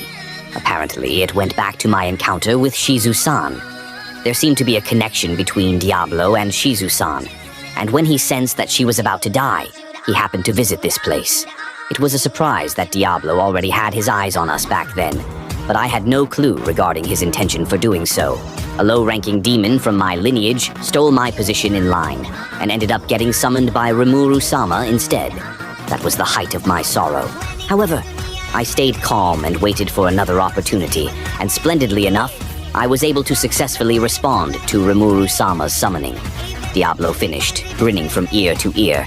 Then, Diablo responding to the summoning wasn't pure luck, but rather inevitable, since he was already aiming for it in the first place. I was so taken aback that my head started to hurt. Also, this was news to me, but Diablo was evidently jealous of Beretta, and tried to purge him behind my back. Despite that, he mentioned how he couldn't hurt Beretta because it would have been sacrilegious to damage the body I had created for him. This body is handmade by Rimuru-sama, warned Beretta. So if you lay a finger on it, you will incur his displeasure. I was dumbfounded, to say the least, but honestly, Diablo's story was excessively long. The thought that someone should go and stop him occurred to me, yet Diablo's fervor was too great for anyone to interfere. There was no other option. I had to bite the bullet. Diablo-kun. That's enough. The meeting is about to start again. Following my lead, Guy spoke next. You're already satisfied, aren't you? More importantly, that guy Dino is also here, right? Can you call him over for me? Prompted by Guy's words, Diablo's endless chatter had finally come to an end. Well then, I shall summon Dino-sama. Shuna, who had sadly missed her window to escape from this torment, left with a polite bow. She ran away. The fact that I thought of Shuna this way was proof that I was at my wit's end. But I'm just about to reach the good part. While Diablo obviously still had a lot more to say, everyone shared the same sentiment and simply ignored him. I didn't know what he might even begin to reveal if we heard any more of his story. Also, it was better for Diablo to keep his mouth shut for the sake of my own peace of mind. While Diablo appeared to have wanted to pin the blame on Guy for dropping by unexpectedly, he normally wouldn't have made such a blunder. But I guess this was just bad timing. Guy plonked down on the armchair, exuding his cavalier attitude. At the same time, Shuna returned with Dino in tow. For some reason, Ramirez also came along, and, putting all the things that had just happened aside, the meeting resumed once again. The first topic of discussion was about the primordial demons. Then, Dino, let me hear your excuse. What excuse? Dino naturally responded to Guy's inquiry. However, his attitude struck a nerve with Guy. Don't fuck with me, why didn't you stop this guy from naming those three? He's got a point. That is important, you know? It seemed that this guy referred to me, but if I'm being honest, I wouldn't have entertained the thought of naming them, had I known how dangerous they truly were. Although it was too late now, he should have at least warned me.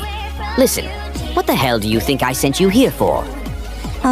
Sightseeing. Wrong. For reconnaissance. Looking at their exchange, I thought Guy was rather hot under the collar. While I had already suspected as much, Dino was now definitely confirmed to have been a spy. But really, I wished Guy hadn't openly outed him as a spy to the face of the very person being spied on.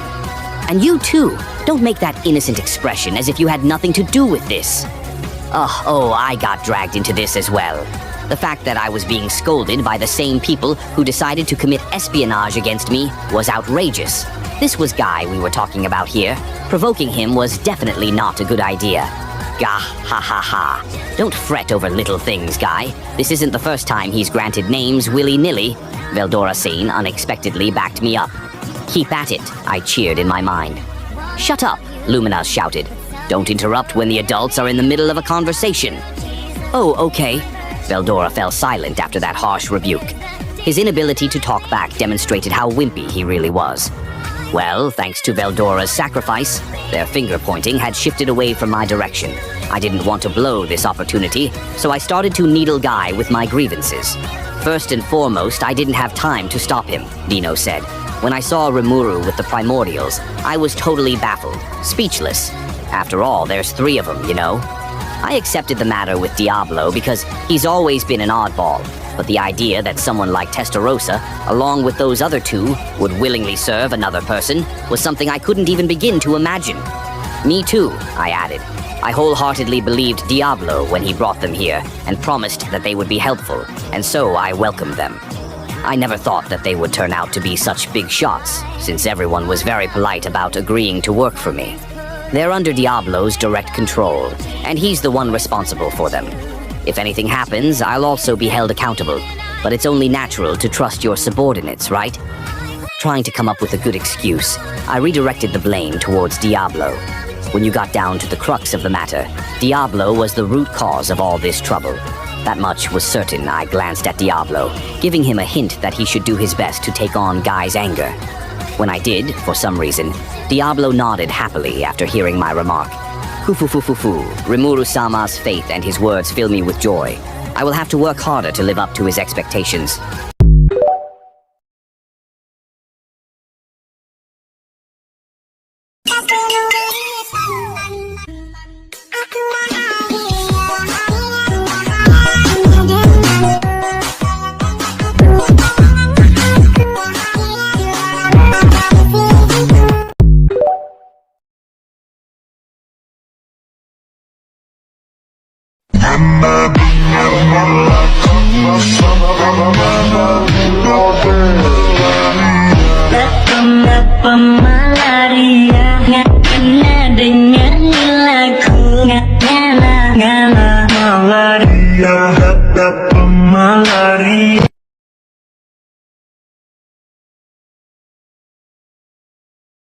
It must be tough being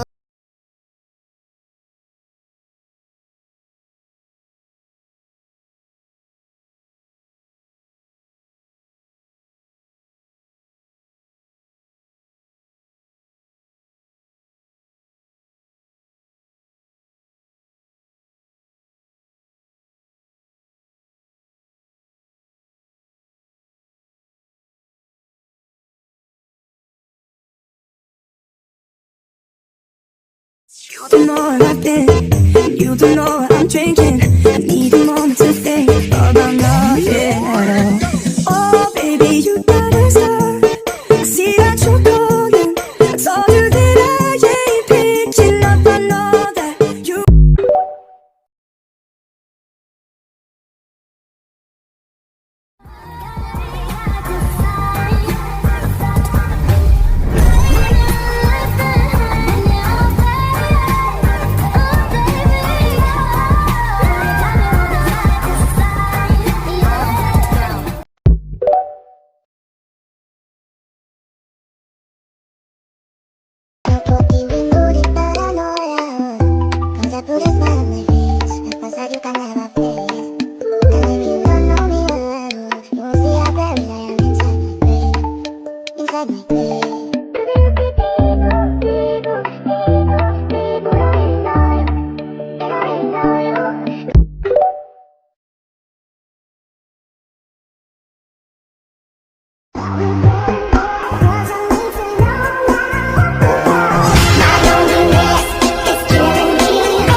is as convenient as I wish it to be. A comfortable world where everyone can laugh and enjoy their lives as much as possible. That's what I truly and honestly want.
Acercando hacia ti y te digo suave al oído, escúchame mami, yo te estoy queriendo, siento algo por dentro y tú me dices estás muy loco, deja eso mami, yo te estoy queriendo.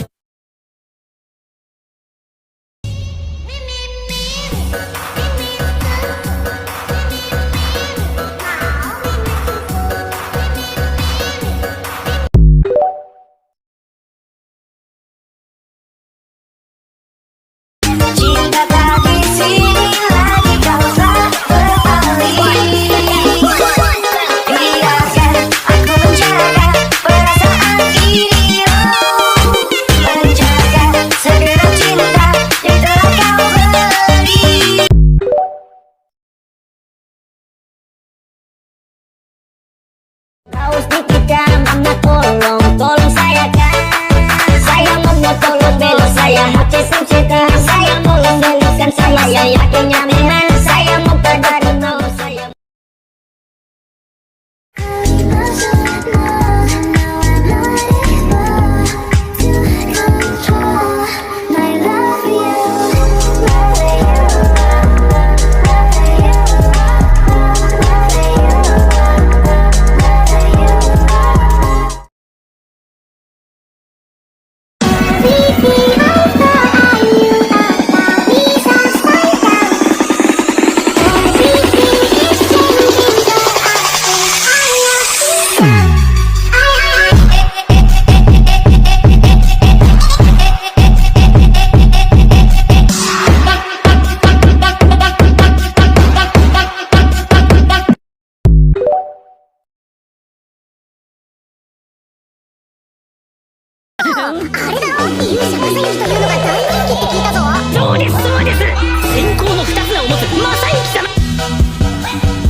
Masayuki。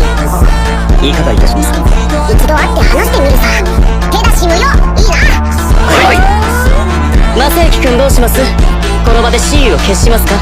いやいや手厳しいね、勇者のご一家。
pode babar no papai.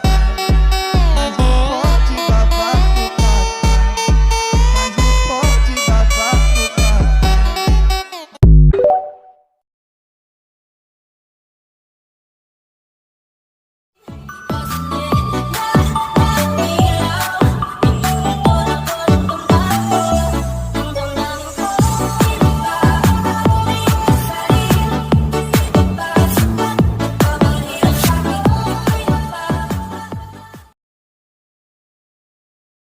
See you smiling, I go crazy for you. You're the one that I like, I can't deny. Every night you're on my mind, so if I call you tonight, will you be on time? Miss you every night, miss you all the time. No, I don't even know where to start.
Masayuki, known at the time as just Rudra, was born millennia ago as a prince of the kingdom of Nazca with the ambition to unite the entire world. At some point, he was taken under the tutelage of Veldenava, who trained him to be a chosen hero that could rival Guy Crimson, the first demon lord. Before his first confrontation with Guy, Veldenava approached him and proposed that they trade ultimate skills. Rudra accepted the offer and received Michael, a skill better suited for his dream of unifying the world.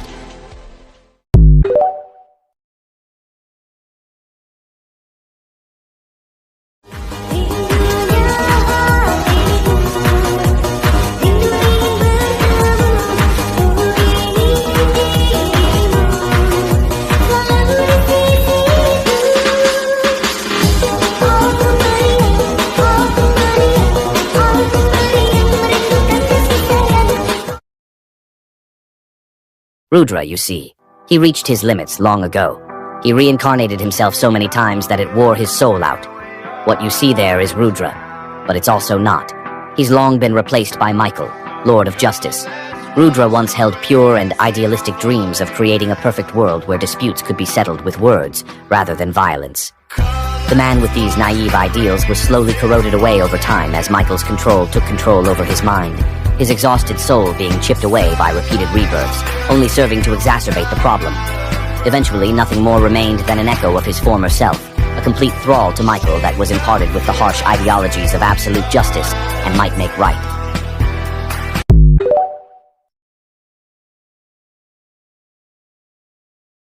The fight that I fought for 2,000 years, it was to protect everyone, to delay the inevitable, to let the world stay in peace for a few more centuries. In exchange, I gave up my soul as it slowly corroded away with each battle against Michael, the Lord of Justice. My dream was to unite the world, not to dominate it. I am the most selfless hero, and the greatest emperor the world has ever seen. I am Rudra Nam Ul Naska.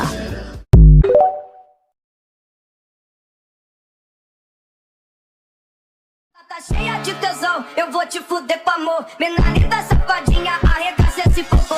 Vai, quer caô. Ela cheia de tesão, eu arregaça esse popô. Vai,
Everybody put up they bring it down, go boom. Bring it down, go down, go bring it down, go boom. Bring it.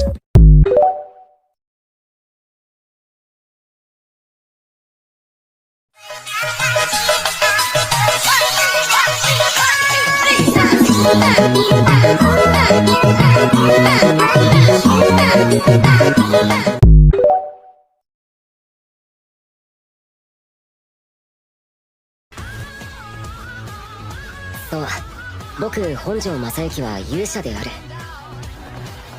昨日のイベント馬車は回した？おい見ろよ。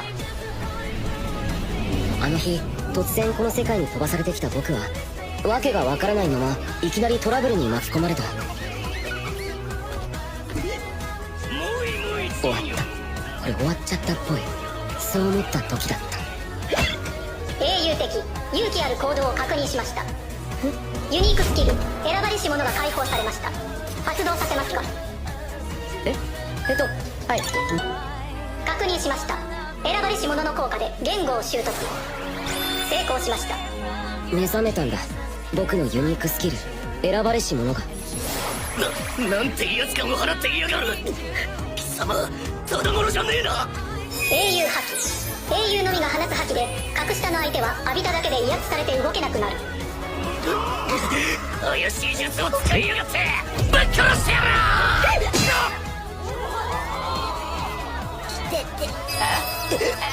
信じられねえ。兵糧陣内を両手を使わずに倒しやがった。神一人で拳をかわし懐に潜り込んで頭突き一発。達人だ。英雄補正超幸運により普通の攻撃も仲間の攻撃も全てクリティカルヒットになる。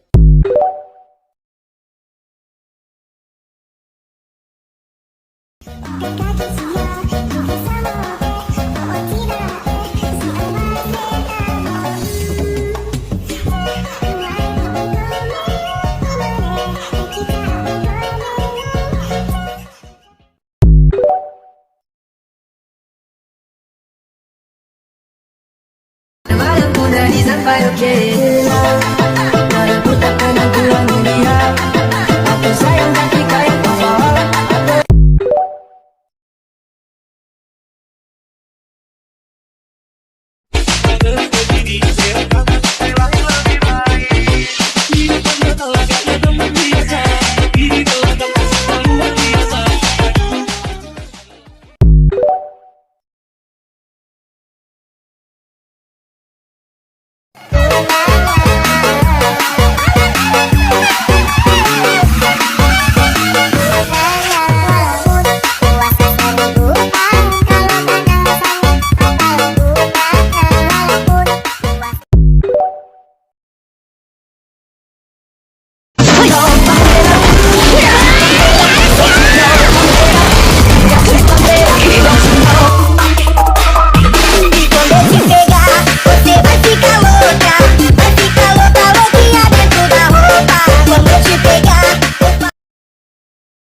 So, yang kita mau, jangan mau jadi baru. Apalagi boleh bayang dulu, cuma ngana yang tak suka. Kalau dia celup, jujur tak sayang. Kita nyanda barista, tolong hargai akal. Jika bikin kita lupa.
At the word of someone carrying that lofty rank, the room fell silent once more. As they prostrated themselves all at once, a voice rang out from above. "What is it with Veldora? He interrupted our last great expedition. Why does my younger brother still insist on standing in my way? Of course, for this empire carries the blessing of his great majesty.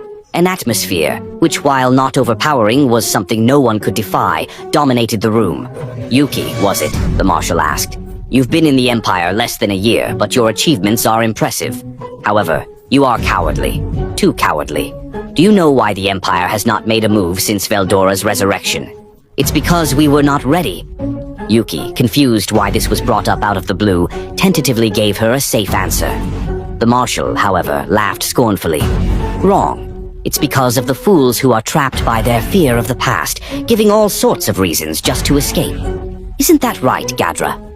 He had no room to object. But what's the matter with her? Why is she so impatient now? Gadra was one of the few people that knew the Marshal's true face. That's why he felt that the Marshal, who had always remained aloof, was somewhat impatient. But he could not question that here. Without knowing why, a vague sense of unease had crept up on him. Very well, the Marshal picked up. Now then, begin preparations at once. Yes, ma'am. The order had been given.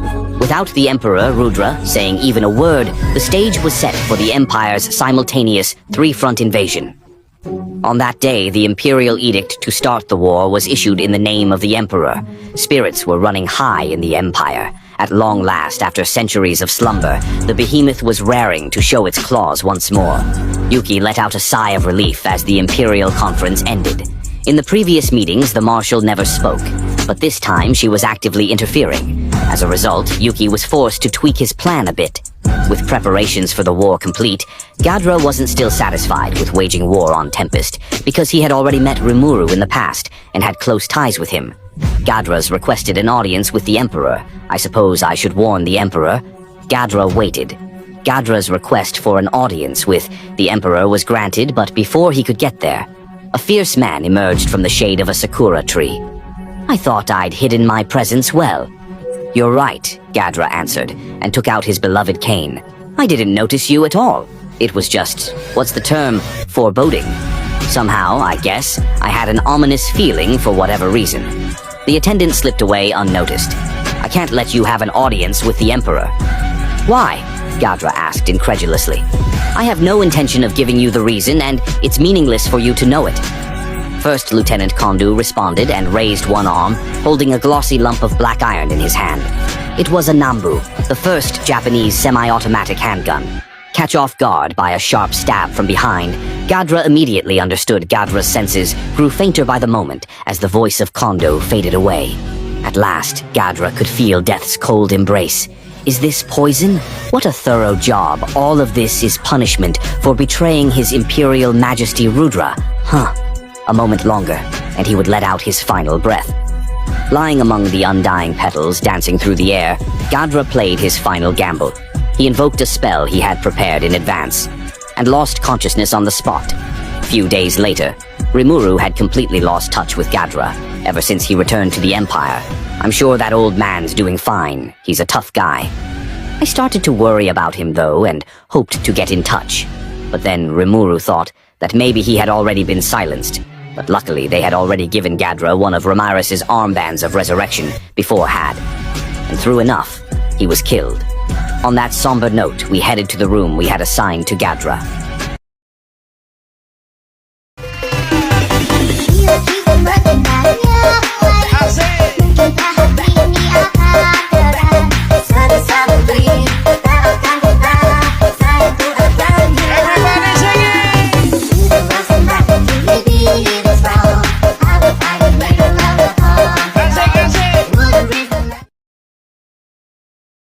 Stop being a fire, you can take me. You might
Nasi berkata